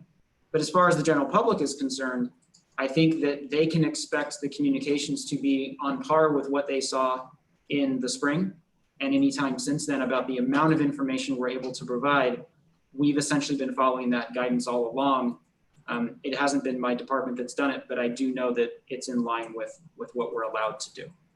Okay, and I'm thinking particularly if we're down to a cohort of 14 or 15 and something comes up, it's not like saying that, you know, something happened at the school site. And do we communicate beyond the cohort about an issue if in fact one were to arise? I believe that going outside of the cohort with communication would get to the point where multiple cohorts on the site have had what they're calling an outbreak, where you have multiple people who had possible infections or possible exposures is probably the right word. Again, I'm not a medical person, so I might be using not the precise terms, but if you had multiple classrooms that could experience an outbreak, that's when perhaps the message would go wider to a wider audience. Do you have anything on that? And we will take this back and get greater clarity, but the one piece I can just emphasize right now is if we are able to create the cohort and ensure that that cohort does not in any way interface with other cohorts, including lunchtime, recess, what have you. And again, I realize that this is not how school usually operates. However, if that's the case, then there really would be no problems in another cohort because there would be no connection. So we'll take back the question about what is our commitment to the entire school community if one cohort, for example, might need to quarantine. Well, that one cohort is one class in the way in which we're defining it right now. But again, I think it's an important question for us to gain a greater insight and be sure to report back to you. Yeah, because clearly that's where tracing comes into effect as well. So in fact, you know, it could be a student who is possibly infected. However, that student's teacher, how much do they come in contact with other teachers, for instance? So clearly that's one of those issues I know is also on that list of requirements, is having tracing down in some fashion and how we would be doing that. And if I could just pick up on your last point, one of the things that we discussed in a recent meeting is that it would be very important for our teachers to have no contact with other teachers unless it happens to be the one other teacher that or para that would be assigned to that program. So that's also very important as well. But again, as human beings, you know, sometimes there are struggles, you know, in terms of following these parameters, and that's where we sometimes might run into some challenges. But I'm speaking more idealistically, if you will, that if we define cohort in a certain way and we fulfill the expectations of that cohort, including the teacher, and we move quickly if there are symptoms, move quickly if there's a positive case, then the thinking would be that everyone else in the building would be safe. Right. So that's kind of the way in which it's been explained to me and us, and is why I'm sharing it with you in this way to you and our families. Right, and clearly taking social distancing and masks into account, you know, help to create that distance between cohorts as well, and something that everyone needs to be educated. That's it for me on this. Thanks, Greg. Susanna. Yeah, hi. So I hate to be picky, but just want to go back. You had mentioned, Dr. Malloy and Danny, 14 points. I think that I only counted 13 criteria. And so I just want to make sure that we're not missing any. The one that was missing is the one that I added at the end regarding we need to engage our staff and our families before you can apply for a waiver. So thank you for catching that piece. I just want to make sure, right, that's 14. Okay, so my question, I just wanted, you know, to be, you to remind me maybe on, because the social emotional is the big part for me. And I realize, you know, with our students, especially the younger ones, you know, they need the in-person, right? in-person classes and things like that. So with 14 or 15 per cohort, of course, their desks would have to still be physical distance, right? Like the 6 foot or whatever. Correct. And the kids will be wearing masks or trying to, I mean, depending how young they are, right? Would the teacher be able to, if they all have masks on, be able to get closer, or the kids can get closer to the, each other, or are they still required, to physically distance, even within the cohort? I just wanted to. So one of the questions that I have, so I'm going to place my question out, even though I don't yet have the answer, is when you look at some of the guidance that is being used, for instance, in childcare, it isn't necessarily the same restrictions or parameters. My understanding right now is that the adults are expected to stay at 6 feet as well. However, I want to take that question back, because though I've heard that a few times, that doesn't make sense to me in every circumstance. And I've asked the question tonight a few times and I've yet to get a response. So let me say that that will be another important question that we take back, that we get clarification. And before we reach out to our families to say, what are you thinking, that we do our very best to illustrate all of the pieces that we have come to understand. And this will be one of the questions that we will definitely answer.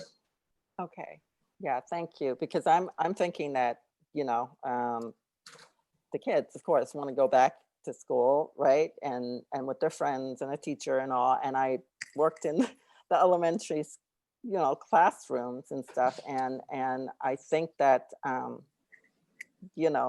that's another thing that I think we would have to, depending on when we come back into in person, if that's still the mask and physical distancing and all that, to kind of prepare, our kids to say it's going to be a little different, right?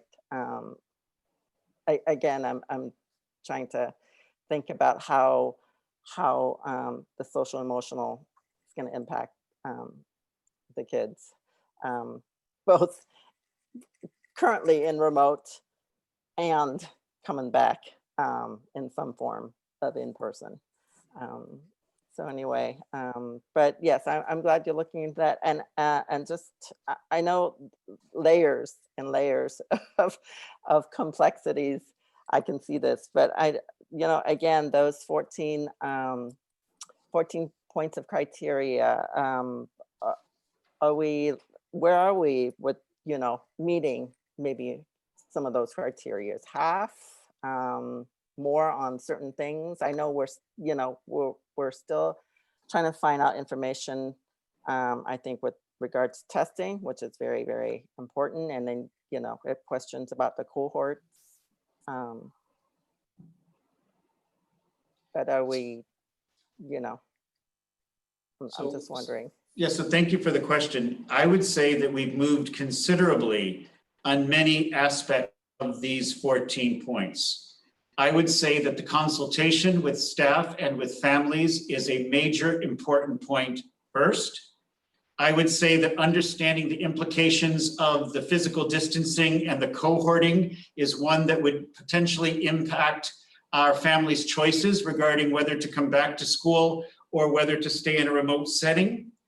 And I believe that based upon everything that we've learned, as long as we can figure out the plan for the testing, which I've said is in play, and I should know more about that shortly, that all other aspects we pretty much have been able to develop some plans around. Now, clearly, we need to develop policies and procedures around these safety features so that there's absolute clarity regarding what happens if there is someone in the community who tests positive, for example.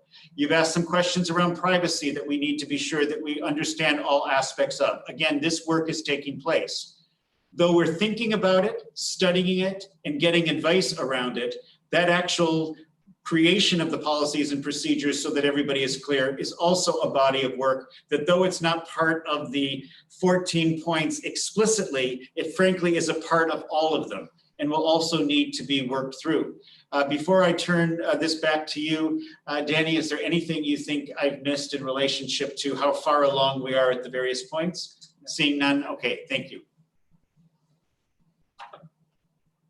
Suzanne, any other questions?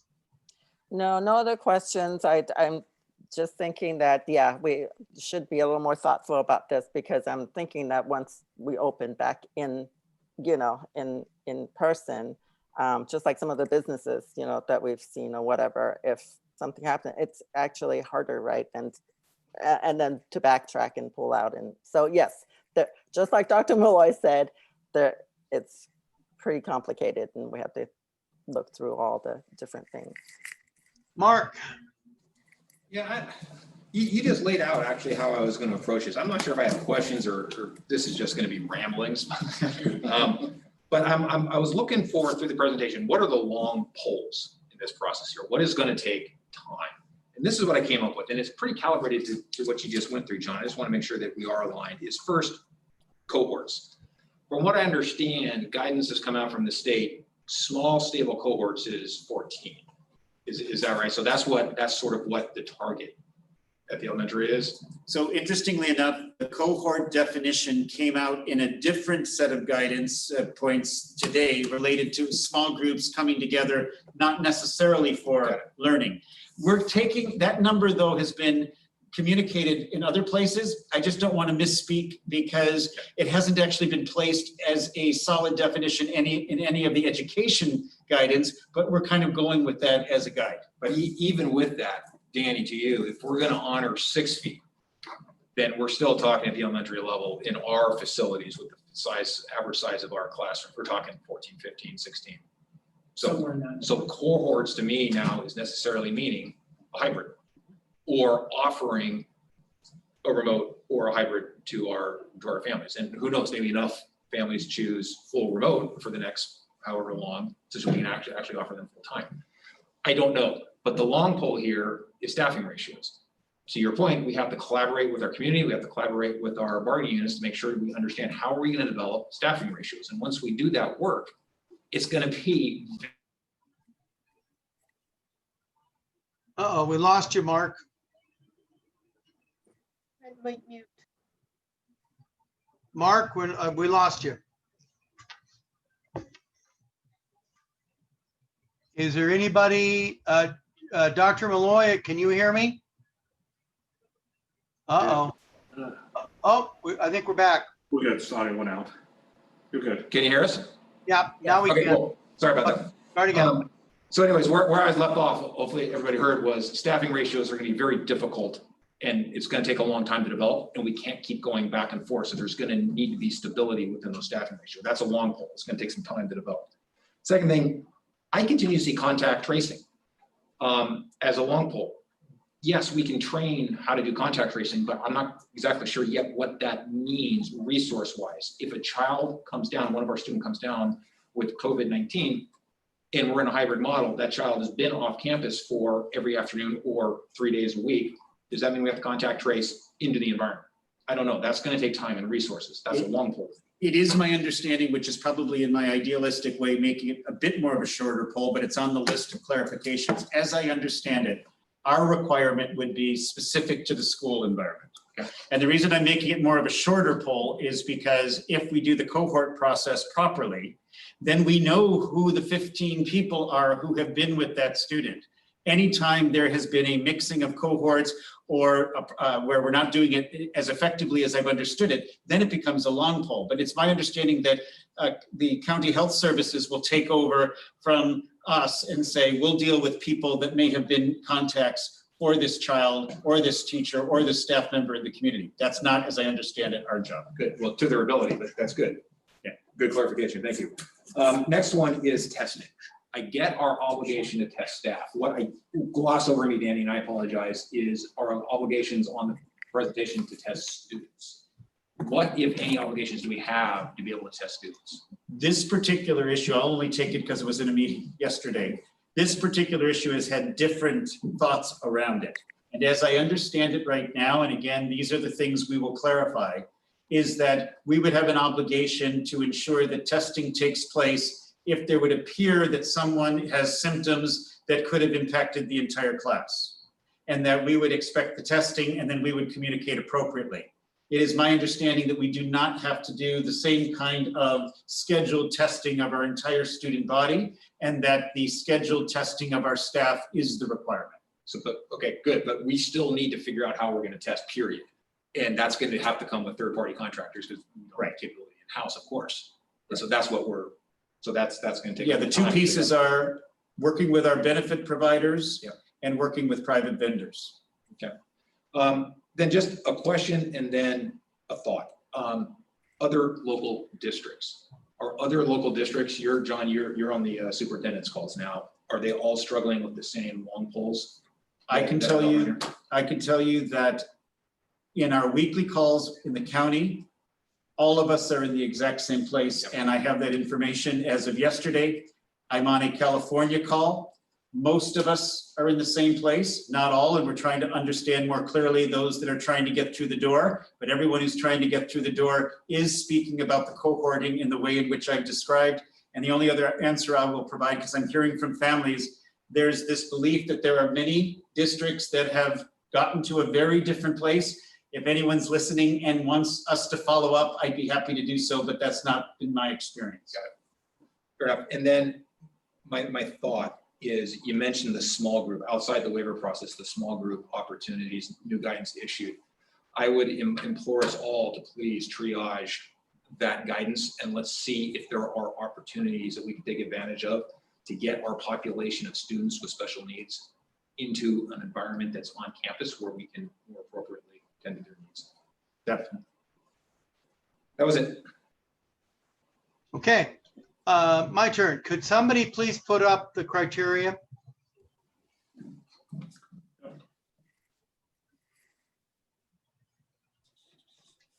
There were, here we go, it's coming. There, thank you. There were general comments from Dr. Malloy and staff on various ones. My question, and I want the audience to see them, and the additional bullet on this, what was it? The collaboration consultation, and then the new one on the small groups. The bottom line is, I think all of us want to get our kids back to in-person learning as soon as we can, in an effective a way as possible and as safe a way as possible. Do we have enough information here, and Dr. Malloy, and your belief that you're continuing to fill in the blanks, if you will, on these criteria, that we will be able to shortly as a board make a decision on whether to apply for a waiver or not? In other words, do you believe shortly you will have enough information to know whether we would qualify for a waiver or not? And if so, when? And so the board can make a decision about whether to apply or not. Thank you for the question. My own recommendation, based upon the study that we've done, is that the biggest piece that the board, I believe, would need to make the next decision would be to hear from our parents and to hear from our staff. And that's the reason why we are working now to communicate those next steps by the end of this week and have that survey tool out by the end of next week. The reason why we have to be very careful is that if the tool we use isn't helpful, isn't clear, doesn't provide enough clarity regarding the options for families and staff to consider, then we might actually cause greater confusion. So I don't want to overpromise and underdeliver, but we are really working at what that tool could be. Once we gain that information, and by the way, the turnaround time with the tool we are looking to use would be quite quick. Then I think it allows the board to really understand what everyone is saying. Right now, when I hear from people in these very diverse views, and again, I think we're all in agreement about what's best for kids, and we're all concerned about their well-being, want them to learn in school, But when we hear from many of our stakeholders, they tell us what many people believe as they share their perspective with us. And we, I think, need to verify that quickly. And that information then would allow you to understand what it is that our community is wanting. Then we could look at that information in relationship to the criteria. Then we can collaborate with our staff based upon what we've learned. And then if the board wishes to make this application, I believe that it would have the strength of all of what I'm saying behind it. And then it'll also give us a little bit of time to clarify some of these other situations, questions that have emerged. And again, realizing that many of our families would want this to be done yesterday. I'm also conscious of the fact that we have to stage this, I believe, in a way that doesn't upset everything that we're working on in relationship to remote learning, which still needs to operate each day for our students while we turn our attention to next steps. So I would also ask the board to understand that a portion of our administration needs to remain focused there. And then, of course, a major portion of us working at the district office have already turned our attention as we've described. So that's my long way of saying that I would believe you need a little bit more information based upon what I said, but it's, again, your decision. People are wanting us to submit a waiver, not just yesterday, but last week, you know? So in your opinion, would we have a better shot of having our waiver approved by the county if we had more of this, in more of the blanks, if you will, in our plan filled out and completed, so the county would feel confident that this is something that they could support? I would say yes, because we will have defined cohorting. It will allow families to make a decision on where they are right now, and we will have finalized the collaboration with staff and parents, all which is required. And hopefully by that time, we could have some clarity regarding how the testing could work in a way that the board can afford, the district can afford. Because that's something that I'm more confident about than I was 2 weeks ago, but we haven't completely closed that loop. And I would feel it would be very important for me to have that assurance when I bring this to you, for you to make a decision about a waiver. Got it. Yeah, got it. I understand. So does I'm just looking for nods of heads. I'm assuming as a board, you would like staff to continue their efforts to fill in the blanks, if you will, on these criteria, these 14 criteria, so that we're able to make an informed decision as a board about whether to apply for a TK through 5 waiver. Is that a fair statement? Nodding of the heads or raising of the hands would be nice. I'm seeing a thumb up, a hand up, another thumb. I'm seeing a nodding of the head. Rachel. Yes, I'm puzzled why we are doing a thumbs up. The staff has already said they're working on all of these criteria because we all want a return to school. I don't see why we have to be attaching it to waiver or not, because waiver may be a moot point. No, it may be, you're right, it may be. But what I'm trying to do is I'm trying to make sure staff understands the consensus of the board and also the people that are watching, so they understand, because we have received hundreds of emails saying, apply for a waiver, apply for a waiver, apply for a waiver. And people are some people are upset that we haven't applied last week. And I'm trying to get people to understand that we as a board are in favor of further examination of the waiver. And if the majority vote to do it, that's fine.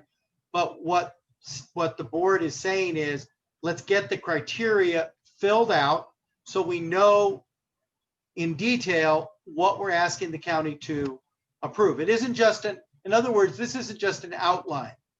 What we're asking staff to provide us is something that has sufficient detail so that our community, our parents, our teachers, our classified employees and administrators can understand what we're proposing in our waiver request. And that's why. So I just want to make sure that the public that's watching understands what we're attempting to do, so they don't think we're just putting it off. This is not a bureaucratic delay. It is an attempt to make sure that when we apply, we have some assurance, assuming the majority of the board votes that way, we have some assurance that the county will probably approve it. So I want to clarify, this is a discussion item, so there isn't a Right. vote. It's not an No. action item. Not So an it's action just a item. nod of the head to keep working, please. Great Yes. job. Keep doing it.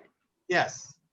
And so people understand that, because people don't understand, the public out there doesn't understand that as an information item, we can't take a formal vote. It's information and then as a board, we individually say, based on that information, we'd like you to explore these issues further, which in this case is filling out the details on the criteria. So I'm assuming at the next board meeting that we have, whether that's a special or a normally scheduled, we will have an action item for the board to consider based on this item. Is that a correct statement, Dr. Malloy? Yes, President Marble, that is our plan. Good. All right. So anyway, that's the reason. It wasn't to put us in I want the public to understand why we're having these discussions and why we're not doing something right now today. To clarify. I want to echo Mark's comments about the need for to pay special attention to our special needs kids. Distance learning in many cases simply isn't going to work for them. We got that, we know it, and it's absolutely critical that we move as rapidly as the state and the county will allow us, and in discussions with our employee groups to ensure we can do what's right for them. Because I think the vast majority of people believe and have stated distance learning for that group is not a very effective teaching modality. Just it isn't working effectively for them. I would also like to ask, and I want to remind the public what we don't want. I think there were comments kind of alluding to this. We do not want to be that district in Georgia. We all saw the videos of the kids literally jammed in like sardines in the hallways, nobody wearing masks, and now they're shut down. We don't want that seesaw, that effect. We don't want to be a yo-yo up and down and up and down. I would not be in favor of going back to in-person learning, hybrid or full, everybody in person, if we couldn't be assured that we have the criteria set up to protect our kids and our staff. And you cannot, people have said, well, you have to have 100% safety. Nothing in life is 100%. You leave the house that day, you could be hit by a car. You could be exposed to somebody else in the market. So I don't think it's reasonable to say to our employees, to our parents, to our kids, we're only going to go back we will only go back if there's 100% assurance of safety. You can't do that. You have to reach a reasonable level of safety to ensure that we can get back as soon as possible. Having said that, that doesn't diminish the requirements for face coverings and social distancing and PPE. It just doesn't do that. So we have to find that sweet spot, if you will, to make sure that this works. Final question.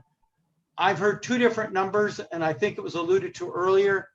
I think we need clarification on, because it's going to have a huge impact on how many kids we can have.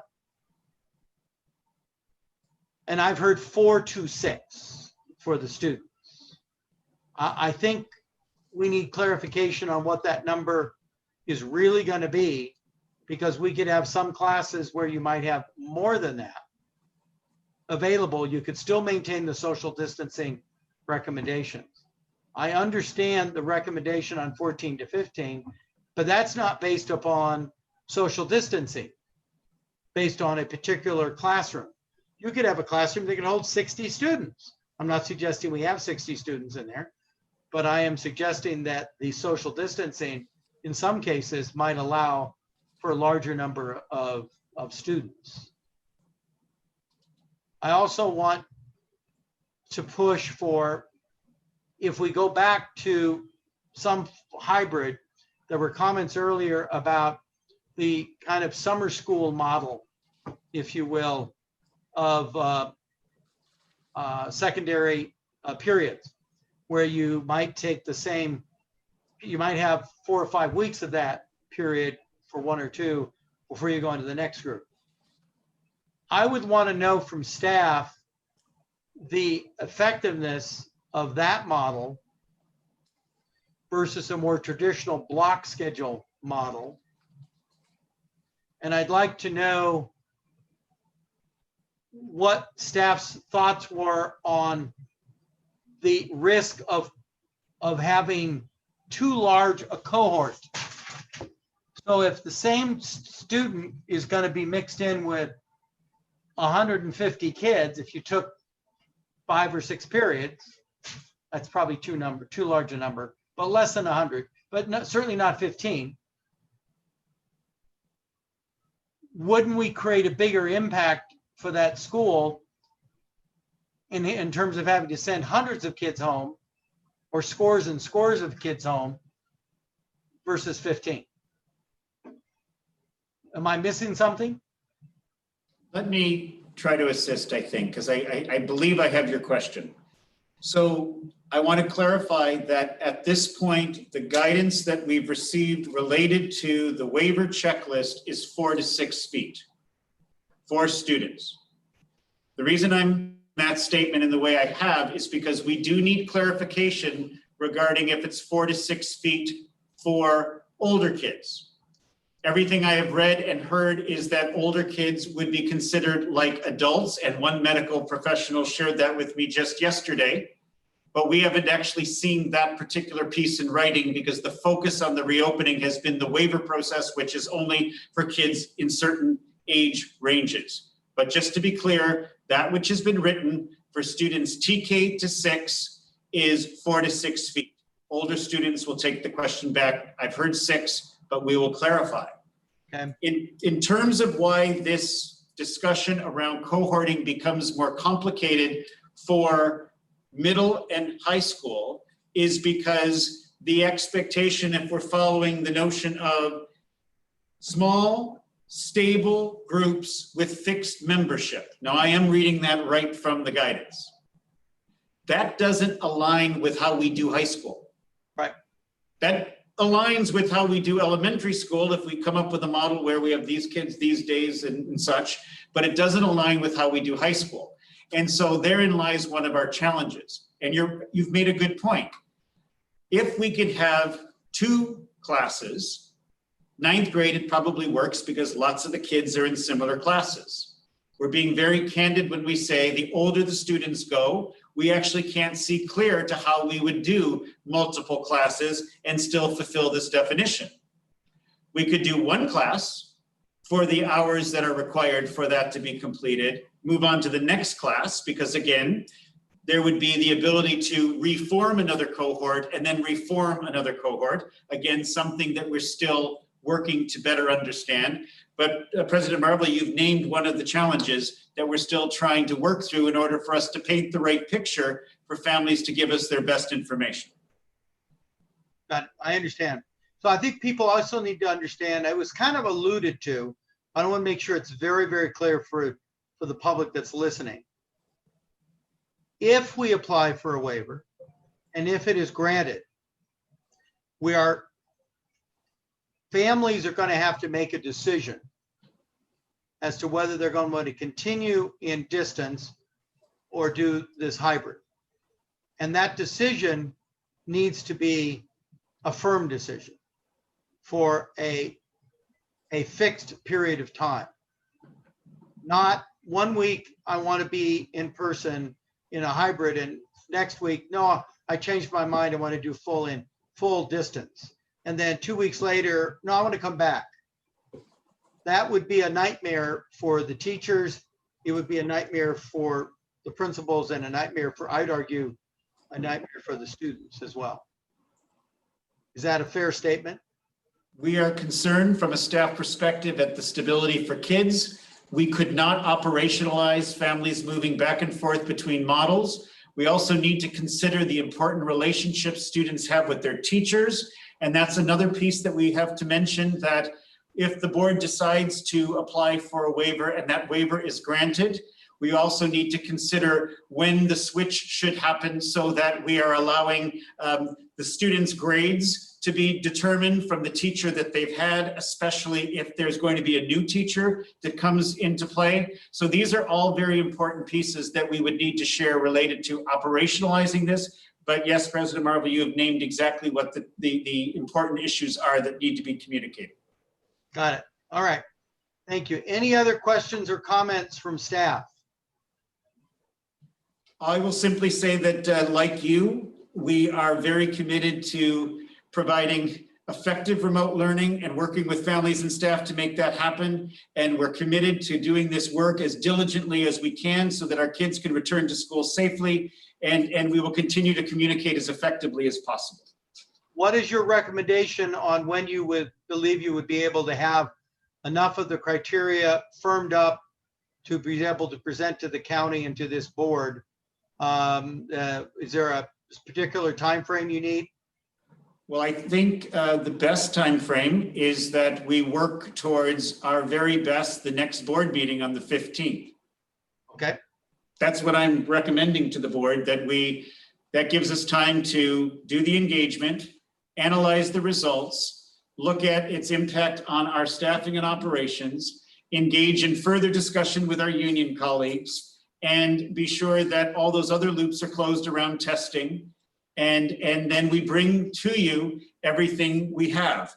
If there are some challenges along the way that don't allow us to deliver on what I just said, we'll be clear about why that took place so that you fully understand what we came up against along the way. Okay, thank you. Okay, hearing no other comments from board members, moving on to 9.4, association president comments. Danny Hillman, you're going to be reading comments from Tammy, CSEA president. Yes, that is correct. From Tammy Castelluccio, CSEA president. Hello. The start of this school year has been met with confusion, frustration, sadness, and unwavering resilience. We have and continue to have multiple meetings daily to work out processes for what is best for our students. Has it happened perfectly? No, it has not.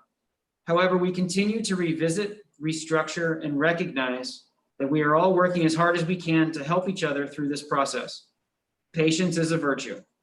The only way that we can continue to learn and grow through this process is to work together collaboratively and remember we all have the same goal in mind. And that is what is best for students of the SRVUSD. CSEA has been in negotiations with management for at least the last month with our reopening MOU. We will finish up this week. We have worked hard to do what is best for our classified employees. We have not always agreed, but we have continued to have the conversations. We are very close to reaching agreement. I would like to thank both district and CSEA bargaining team members for working together through this process. We will get there, but CSEA's resolve has always been in the need to make sure our employees are safe and secure when at work. Our office staff has been back on site since July 20th. It certainly has not been an easy transition. Office staff and site admins have been thrown curveballs and have worked hard and diligently to make sure the start of the school year was met with integrity, flexibility, and understanding. And for that, we are grateful. My mantra this year is to be patient, understanding, flexible, and above all, keep the lines of communication open. As we continue to embark on this journey together, let us remember that. Thank you. Thank you. All right, next we're going to be hearing, she has joined us in our Zoom meeting. We're going to be hearing from Ann Katzberg, who is president of SRVUSD, our teachers union. Ann. Good evening. It's so nice to be able to present tonight and talk to all of you. And I want to thank all of our trustees for the conversation tonight, and most particularly for acknowledging the hard work of all the employees in our district and the kind comments that you made on behalf of my members, the educators. So I really appreciate that. And I also want to thank the superintendent and our cabinet members that have presented tonight as well. It was a great presentation, Danny and Dr. Malloy, on your thoughts about the reopening of schools. It was so clear and very logical, and I followed it very easily. And I look forward to the conversations that we can have to prepare for the reopening of schools. We know that that's where we all want to be.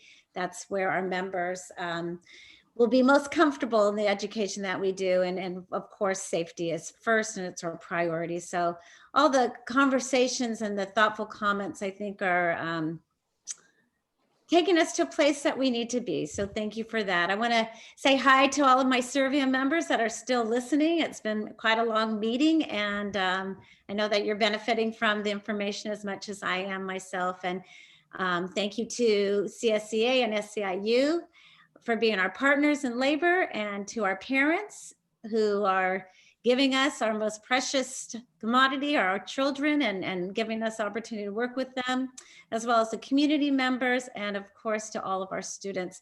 I'm Ann Katzberg, as was stated. I'm the president of the San Ramon Valley Education Association. I represent all non-managerial certificated staff in our San Ramon Valley, not just our teachers, but our counselors and nurses, our psychologists, our social workers, our teacher librarians as well.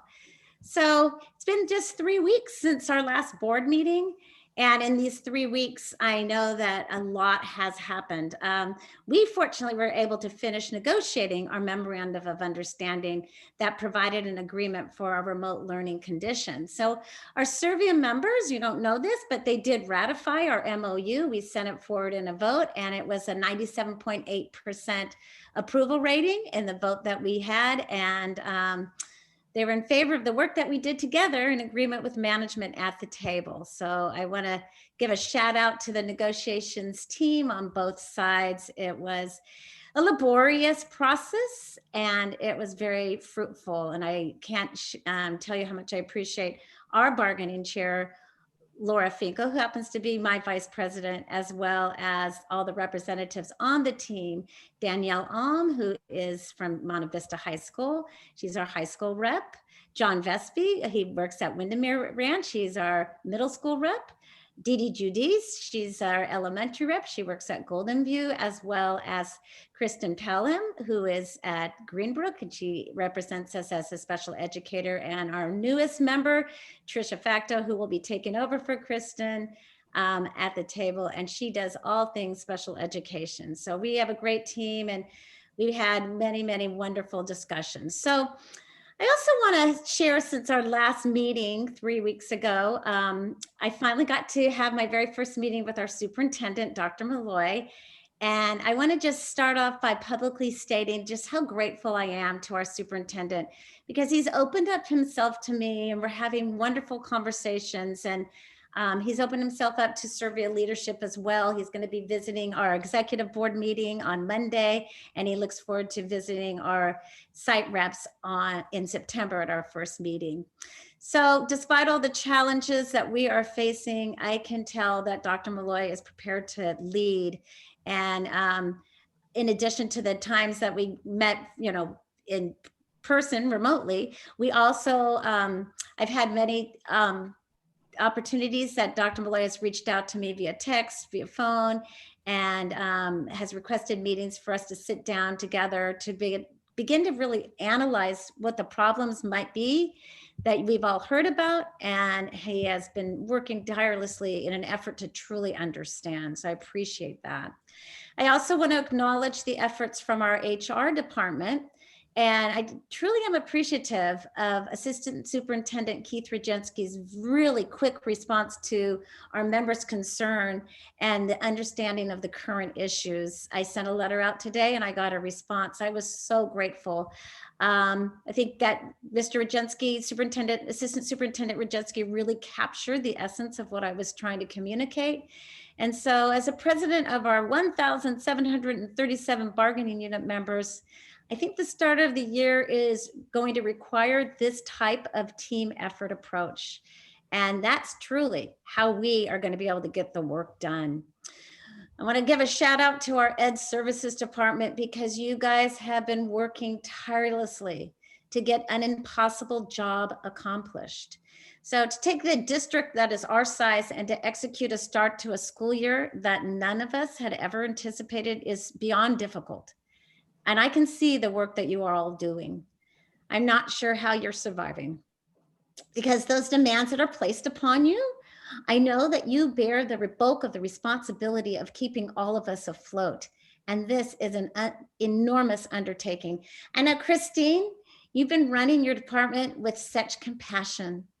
It really, truly shows. And John, I should be using your titles, Director Campo Piano and Assistant Superintendent Eduardo, but it's the Director Campo Piano, you did a great job of running our LCP meeting that we did just last week, and you gave our stakeholders time to reflect on how we are doing with remote learning with very thoughtful conversations. I myself enjoyed it. I heard from others, and everybody came back with this really warm, wonderful sentiment that it's just good to talk, and sometimes through our processing we're going to figure it out and we're going to do it right. So this is a crisis, as Tammy alluded to in her comments this evening. This is a crisis that none of us have ever experienced before, and we do need to come together, because if we don't come together we are going to fall apart. So we have to be those problem solver extraordinaires. That's our task as leaders. That's what we're supposed to be doing. So I know we're really privileged to be able to have the plethora of concerns that our community is sharing with us. And I really mean that. I know President Marvel, you talked about that. Please keep on informing us how you're feeling, what you're thinking, and what is going on in your life. I know that all of you in this virtual board meeting room have received so many letters. And we know, because we're living through a crisis. This is normal though in a crisis. I think this is what we should all be expecting. We should be expecting to hear the angst, the anxiety, the concerns.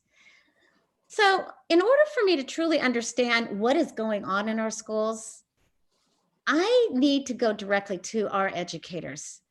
I've received hundreds of emails since the beginning of the school year, and despite the abundance of information, I still wonder if those are the voices of the few that I represent, or what is it that all my members are thinking?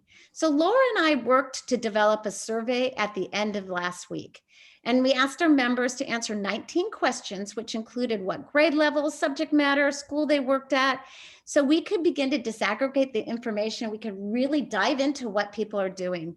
I wanted to know what created a learning environment, what we could do to create a learning environment that is most conducive to remote learning, and where the pitfalls are. So we only sent out the survey on Sunday night. That's not a lot of time, but in less than 48 hours, 75% of our members have responded. I want to give you a little bit of feedback. I'm not going to share all of it. I will do the major proportion of the sharing with management when we have some time to really work on this. But somebody asked tonight about the hours that we were working. It was a public comment. I don't remember the name of the individual that requested that information and said that we were working less hours. So one of the questions that we asked is, compared to previous years in education, are you working more, about the same, or less? And the information that we got from just these short few days that we just started school is that 92% of 75% of our members said that they are working more this year than they ever have before. 6.3% are saying about the same, and less than 1% are saying that they are working less than they did in the past. The other question that I think is really informative that I want to share with you is we asked beyond our contractual hours. We have a 7-hour workday per our agreed collective bargaining agreement. And 7 hours, we know we never can get our work done in that amount of time because most of the time when we're working, we're with our students. But compared to previous years, how much more time are we spending on remote learning? We broke it up into 5 to 10 hours, 10 to 15, 15 to 20, and 25 to 20 to 25 and 25 plus. And for those of us that are working, I'm just going to give you kind of an overview. Most of the people said that they were working between 5 to 10 hours. That was 22%. 10 to 15 hours. That was 24%. 15 to 20 hours. That was 21%. 20 to 25 was about 11%. But in 25 plus hours of the information that we gathered, there were 14.4%. In number sense, that's 170 people that are working more than 25 hours outside our 7-hour work day. That's a lot, and we know it's a big concern. And so I want to just take this time for a collective sigh and recognize that we have work to do. And I have never shielded away from a challenge. And I know that we can get this right. So we all want what is best for our students. So in thinking about that, when we look at the work that we're doing, I want all of us as a community to take the time to acknowledge that we do need patience. It's time for grace. It's time for appreciation for what we have done, because we have done so much. I know that we're going to be rolling up those sleeves. We're going to be extending our hand to everybody in management to make sure that we address the needs of our educators, because we know that the teachers' working conditions are our students' learning conditions. So I got permission tonight to share a letter that was written to one of our teachers, Joanne Gurwa from Montero Elementary School. She said I could read this to you tonight. From a parent who wrote to her after the first few days of school. I think it was sent to me on Friday of last week. She said, I want to start by sending a huge thank you. I was nervous after a difficult spring, but you have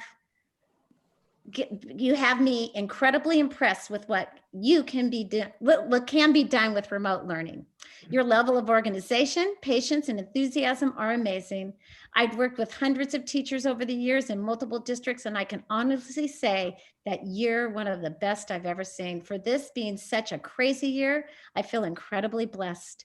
During the spring, Emerson cried daily about how much she couldn't stand online school, and this year she is loving it.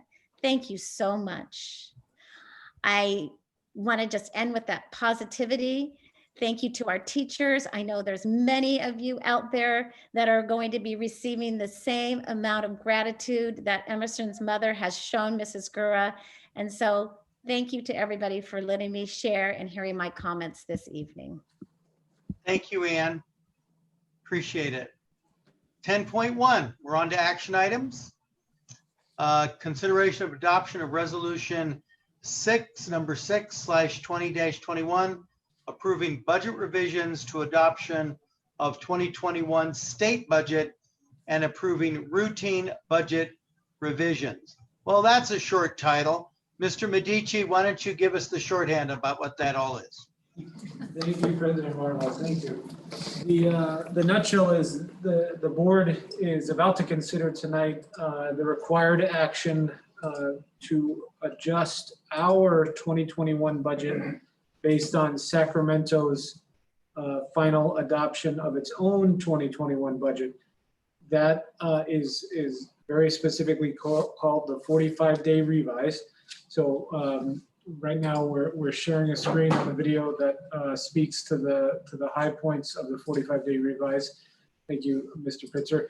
We're going to touch on the local control funding formula, the California Learning Loss Mitigation and Learning Continuity Plan, and then finally declining enrollment. as we always do, actually, we always keep in mind what was originally envisioned by the governor in January, and then what was his further guidance in May, and then ultimately what Sacramento adopted in its own budget in June. This year, it goes without saying, and we've just been talking about it for hours. The May revise was based on what the potential and likely impact of the coronavirus and COVID-19 was projected to be. When the state adopted its budget, the state frankly got creative with some of its accounting ability and possibilities to let the 2021 school year be flat funded for the local control funding formula purposes. Very specifically, they deployed cash deferrals. I know that it wasn't one of our submitted public comments tonight on this item had to do with clarification around cash deferrals. Very quickly on that, we are very fortunate, extremely fortunate, that our county treasury and Contra Costa County literally invented the kind of part of the cash mechanism to schools that is now called the teeter tax. Decades ago, there actually was a county treasurer with the last name Teeter. And now across the state, that is kind of in honor of Contra Costa's mechanism. This is basically, this practice is literally his last name. What it amounts to is that, and Contra Costa actually takes it further than almost any county, that on July 1st of any fiscal year, at least on the facts we have now for 2021, Sacramento actually, Contra Costa actually forwards Sacramento's anticipated cash payments to the school districts in the county. So the technical cash deferrals for purposes of within the fiscal year are not going to impact our kind of technical ability to cash our checks. But it is absolutely anticipated that throughout the state, cash deferrals will have a very challenging impact on the year-over-year ability of Sacramento to continue to live up to this promise of flat CFF funding. Short of the economy completely recovering and surprising everyone. So this is certainly good news, but we are absolutely have a lot of diligence to go, and we're going to see that in 10.2 in the resolution that's there. Just to clarify that in simple terms, Greg, cash deferral, Sacramento is paying current year expenses with tomorrow's dollars. So that's correct. Tomorrow is going to look not as rosy as you would think, right? That's correct. That's correct. And thank you for that, Trustee Jewett. Beyond the local control funding formula, Sacramento has very specifically provided learning loss mitigation and specifically related to COVID-19 impacts, one-time dollars. They total $11.6 million, and we are with the board's permission and action to date. We have already invested millions of these dollars in facilitating our distance learning program, and we anticipate fully investing all of these dollars throughout the year in whatever form it may be, including hybrid or in-person scenarios.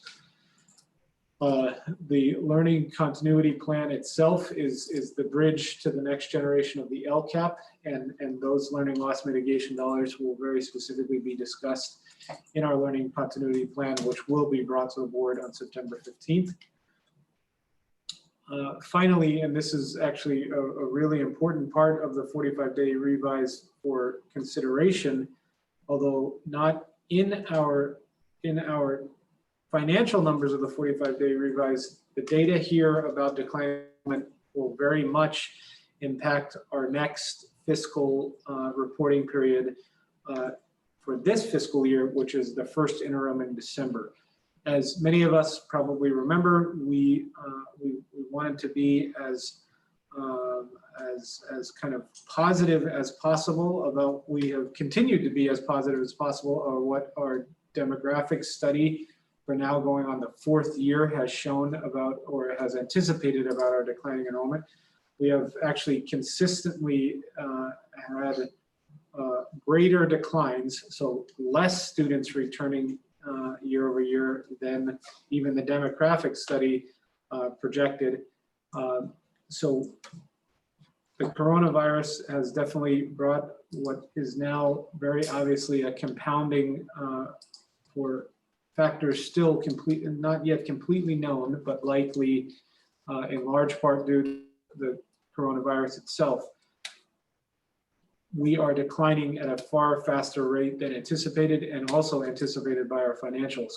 So we anticipated minus 275 students. We now have absolute kind of proof that we are actually over 1,000 students less for the start of this school year. And so Sacramento has provided one positive thing on this front related to kind of a hold harmless and typical declining enrollment scenarios. School districts typically get the previous year's attendance level to reflect in the following fiscal year. So last year's 2019-20 attendance would typically kind of cushion us in this school year, 2021. As part of Sacramento's coronavirus kind of relief package vision, they are going to let 1920 attendance cushion all declining enrolling school districts for 21-22 as well. So next school year. But and again, positive news in the short term for sure. What that sets us up for, I believe, as a district is some very, very real conversations about declining enrollment between 21-22 and 22-23, because instead of kind of a gradual decline and kind of 2 years to kind of anticipate and right size ourselves around less students, we are now going to have kind of 2 fiscal years less of students compounded into one. And on top of that, instead of having minus 275 students kind of year over year as previously projected, we at least now have some data that a number closer to 1,000 is absolutely real for this year and may be something the board would want to consider for next year. So again, very real data, but all part of the kind of comprehensive analysis we will continue to consider between now and December. This list actually was previously previewed at the previous board meeting, a lot of previous's, so I apologize. So I won't repeat it, but it's here, and certainly we are all here to take questions from the board. So thank you for this 45-day consideration. Thank you. All right, questions from board members. Mark. Can you see that? Just two things, just going back to deferrals and what this might mean in the out years, next year and the following year. Has the effect of the deferrals been fully baked into our multi-year projections now? I would say that they have in the business office, they have not been presented to the board because the next comprehensive multi-year projection will accompany December and the first interim. And you very wisely said that the state is paying this year's commitments with future dollars. What almost universally all kind of financial experts and specifically state finance experts would remind us all is that this also, even if we get kind of a pretty substantial recovery, the state has to find a way to pay for what is basically about a $12 billion borrowing from future years. The last time we had an analogous example was during the Great Recession. There was not this much gross amount of billions of deferrals, and it took approximately 7 years for the state to pay back those deferrals. So we're kind of looking back to the old days of deficit factor. That's correct. Right. That's correct. That's scary. That's correct. Second thing that really is scary is declining enrollment. If that is truly some form of structural shift because of the effects of a pandemic, the magnifying effect of 3 years of that is what to the budget in 22-23. That's going to be north of $25 million. well north. It's approximately $10,000 per student, so Yeah. every 1,000 is 10 million. So that is something to keep an eye on, because to your point, my strong intuition is that it's not a structural, that is short-term, and we'll see students returning once we get back to on-campus environment. That is my hope. And that is what my gut is telling me, but I don't know. If that's structural, that's something we got to really keep our eye on, because that's gonna be catastrophic budget-wise. That's correct. Anyways, those are my comments. Okay, anybody else? Yeah, just a quick question on what Mark was just asking about in terms of declining enrollment and structural nature of it. What are we seeing in terms of attendance by kindergarten specifically? Are we showing that to be way off of what expectations were? Again, that would demonstrate how much of this is, the birth rate and kids coming into the district, as opposed to what we're seeing, the effect of the virus across all grade levels. Excellent question, Trustee Mintz. This is not being directly driven by this year's kindergartners. They're roughly in line with the generally lower level, plus or minus upper 16 to 1,800 in the last 5 or 6 years. There was, to remind everyone, there was during kind of the Doherty Valley kind of expansion, there was many, many years of 2,200, 2,300 kindergartners. So I think we've kind of reestablished a relatively level kindergarten level. We have been in conversation with our demographers about this year's demographic study, and to your kindergarten thought, there actually is some relatively alarming data about birth rates since March. So 5 years from now, that may very well impact, kindergarten enrollment. But right now, it's not necessarily kindergarten causing the issue. In fact, for enrollment purposes, we think in the two factors, kind of natural birth rates and then mobility, we think we have some pretty good evidence that there really is some mobility changes, and hopefully, again, not structural, but that we believe, well, net, the data is showing that certainly more people are leaving than coming in, and it seems to be relatively across the board in both elementary, middle, and high school. Okay, thank you. Okay, any comments, Rachel or Susanna? No, it's just my comment was when I first looked at the slides, I'm like, oh, the first slide, right? Hey, great, I know we're still in trouble, but the LCFF funding, it's looked better than in June or even back in January, in March. And we had the extra 22 million and plus the 11.6 million, right, in the CARES Act, for COVID and stuff. But then, of course, this slide with the declining enrollment kind of, took me by a little bit of surprise, because, of course, the assumption was negative 275, and over 1,000 is a big difference. Then, of course, we get a little bit of short term, as Greg had said, of positive, because I didn't realize that. I knew that for this year, we're using the ADA numbers from 2019, from last year. And I guess we get a little bit of a breather next year. But then, of course, again, the sobering thought is that, the years out is going to be pretty drastic. So no questions. I just don't know how I'm feeling, except that it is very sobering. Look at these numbers, stark numbers.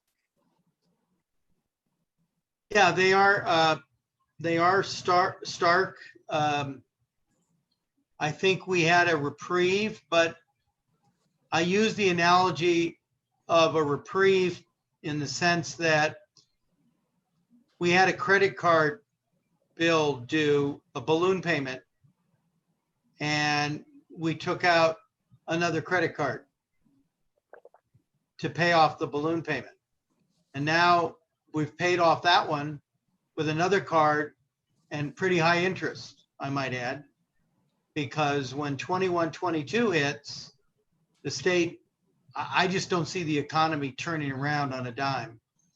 We're going to have the cumulative negative effects of lower tax revenue that occurred in the latter part of 1920 fiscal year, and then the 2021 fiscal year, the tax revenues are still declining.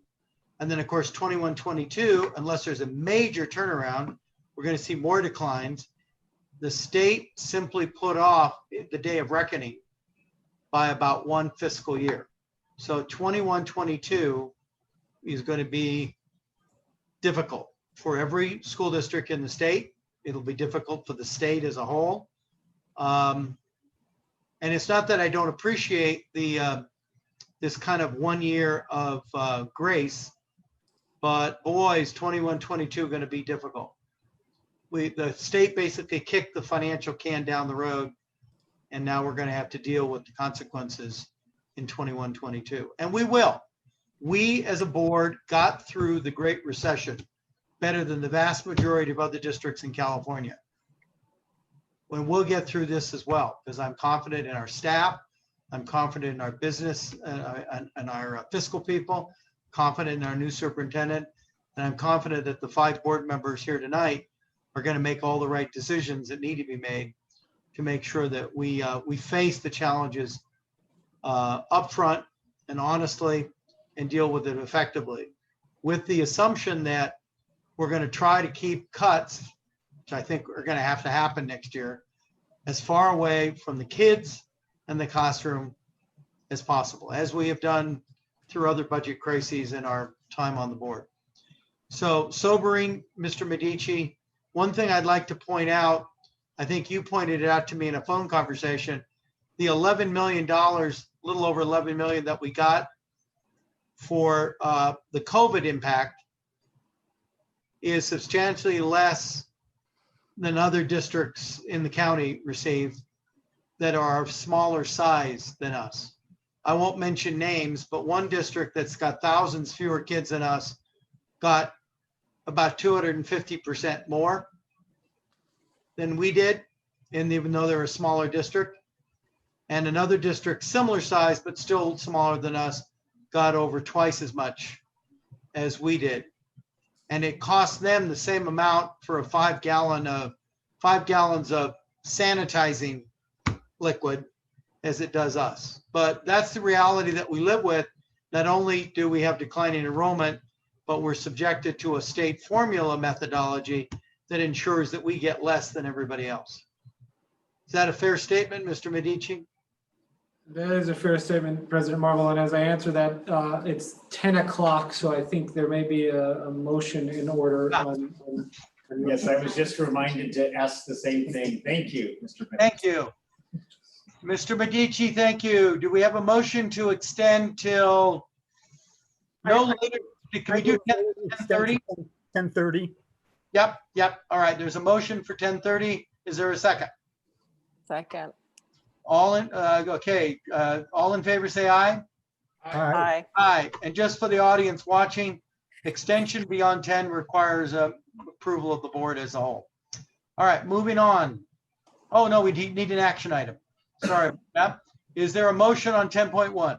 There's a public comment, excuse me. There is a public comment. I apologize. Is there a public comment? Yes.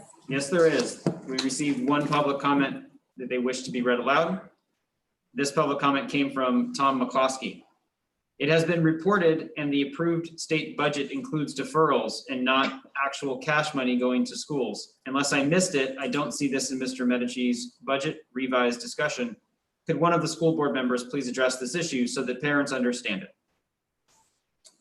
That's it. Okay. I think Mark raised it. Hopefully we've discussed that. It's Yes. very simply put, paying for today's expenditures with tomorrow's dollars, that's going to put pressure on tomorrow's budget. Yep. Kind of what Greg said and what I said, you know, we're basically borrowing to, as a state, we're borrowing to pay for today's balloon payment. Boy, will the payment be big in 21, 22. Okay, that's the only comment? Yes. All right, is there a motion, please? Rachel has made the motion. I need a second. Somebody, there we go. Susanna, thank you. There's a motion and a second. Any further comments or questions? No, hearing none, all in favor say aye. Aye. Aye. Opposed say no. Motion carries unanimously. 10.2, consideration of adoption of resolution 7/20-21, committing to meet financial obligations and maintaining fiscal solvency. Mr. Medici, sounds ominous. Thank you, President Marvel. And again, what is, the relatively positive news on the Sacramento front, not counting our own declining enrollment issues, really just sets us back to March. So flat LCFF funding puts us back to March where we were when from March to May, the board worked directly with the county and ultimately in May passed a resolution that kind of commits to continuing to look deeply at our finances and right size all of our structural deficits. So this is a further commitment of that point and is highly recommended by the state's FICMAT, Financial Crisis and Management Assistance Team, as well as our own county office. So thank you for the board's consideration tonight. Okay, so this is just a reiteration for the 2021 year that we basically said in May. That's correct. Got it. Okay, so is there any question? Are there any comments? Any public comments? There are none. Okay, thank you. Any comments from or questions from board members? Hearing none, I need a motion. So moved. Okay, Ken Mintz has made a motion. I need a second. Second. Okay, Rachel has seconded. All in favor say aye. Aye. Aye. Opposed say no. Motion carries unanimously. 10.3, consideration of adoption of resolution 27/2021 student teacher agreements for the 2021 school year. This is a routine action, I believe. Do I have a motion? I'll move. Okay, Second. I'm not seeing Mark for some reason. I don't know where the heck he is. My computer lost its charge, so. Oh, Hello. hello there, sir. Okay, so Rachel made a second. Rachel made a motion and Mark seconded it. Any further discussion or comments? None. All in favor say aye. Aye. Aye. Motion carries unanimously. 10.4, consideration of adoption of the 2021 annual resolution number 8/2021 through number 25 through 20-21. Christine Huardo. Yes, thank you, President Marvel. We're asking the trustees to consider adopting the annual resolutions, and there are 18 in total, 2 of which we are going to celebrate this month, which are Hispanic Heritage Month and Attendance Awareness Month. I can go ahead and proceed with the 2 for this month and then let you take a vote after. Hispanic Heritage Month. Each year, Americans observe National Heritage Month, Hispanic Heritage Month, from September 15th to October 15th by celebrating the contributions and importance of the Hispanic and Latino community to the United States and those American citizens with Hispanic and Latino lineage. The Hispanic Heritage observance began in 1968 as Hispanic Heritage Week under President Johnson was expanded by President Reagan in 1988 to cover a 30-day period. We will celebrate this the month of September. The second resolution that we're going to honor for the month of September is Attendance Awareness Month. Attendance Awareness Month is a time for individuals and organizations to learn about attendance issues, absenteeism, and the effects attendance can have on the academic performance and success of our students. During any form of learning we engage in this year, we'll continue to reach out to families, monitor attendance, and continue to engage families around the importance of being in school learning. Thank you. Yeah, okay. Any comments or questions from board members? Hearing none, I need a motion. Oh, yes, Ken. Yeah, thank you. I know in the write-up, when we talk about these resolutions, we get a report from the administration as we start that particular period of time, just as Christine just did. My request, I think I made a similar request last year. What I'd really like to see is something after the fact, something that gives us a sense of what actually happened in our classrooms based upon the information that was provided to our staff to consider adding to their curriculums and presentations and things. I think it's particularly important given, everything that's going on in our environment today, that we make sure that we do not just treat these as a check off of resolutions, but really provide an opportunity to make sure that we are making this information clear to our students and the importance of them. Otherwise, why are we doing it? And thank you, Trustee Mintz. Actually, moving forward, we are actually changing our process with how we are presenting resolutions, giving the timing of these two resolutions and the information that went out to staff. We're going to begin a mini board presentation involving exactly what is happening at the school sites going forward beginning September. So I am pleased to share that will shift. So thank you. Very good. Thank you. Okay, any other comments or questions? I need a motion. So moved. Rachel made the motion. Susanna can have it. I'll second.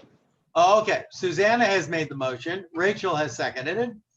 All right, any further comments or questions? Hearing none, all in favor, say aye. Aye. Aye. Opposed, say no. Motion carries unanimously. We are on to 12.0 administrative matters.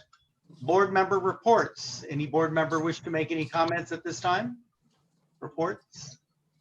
Hearing none, we're on to 12.2 superintendent's reports. Dr. Malloy.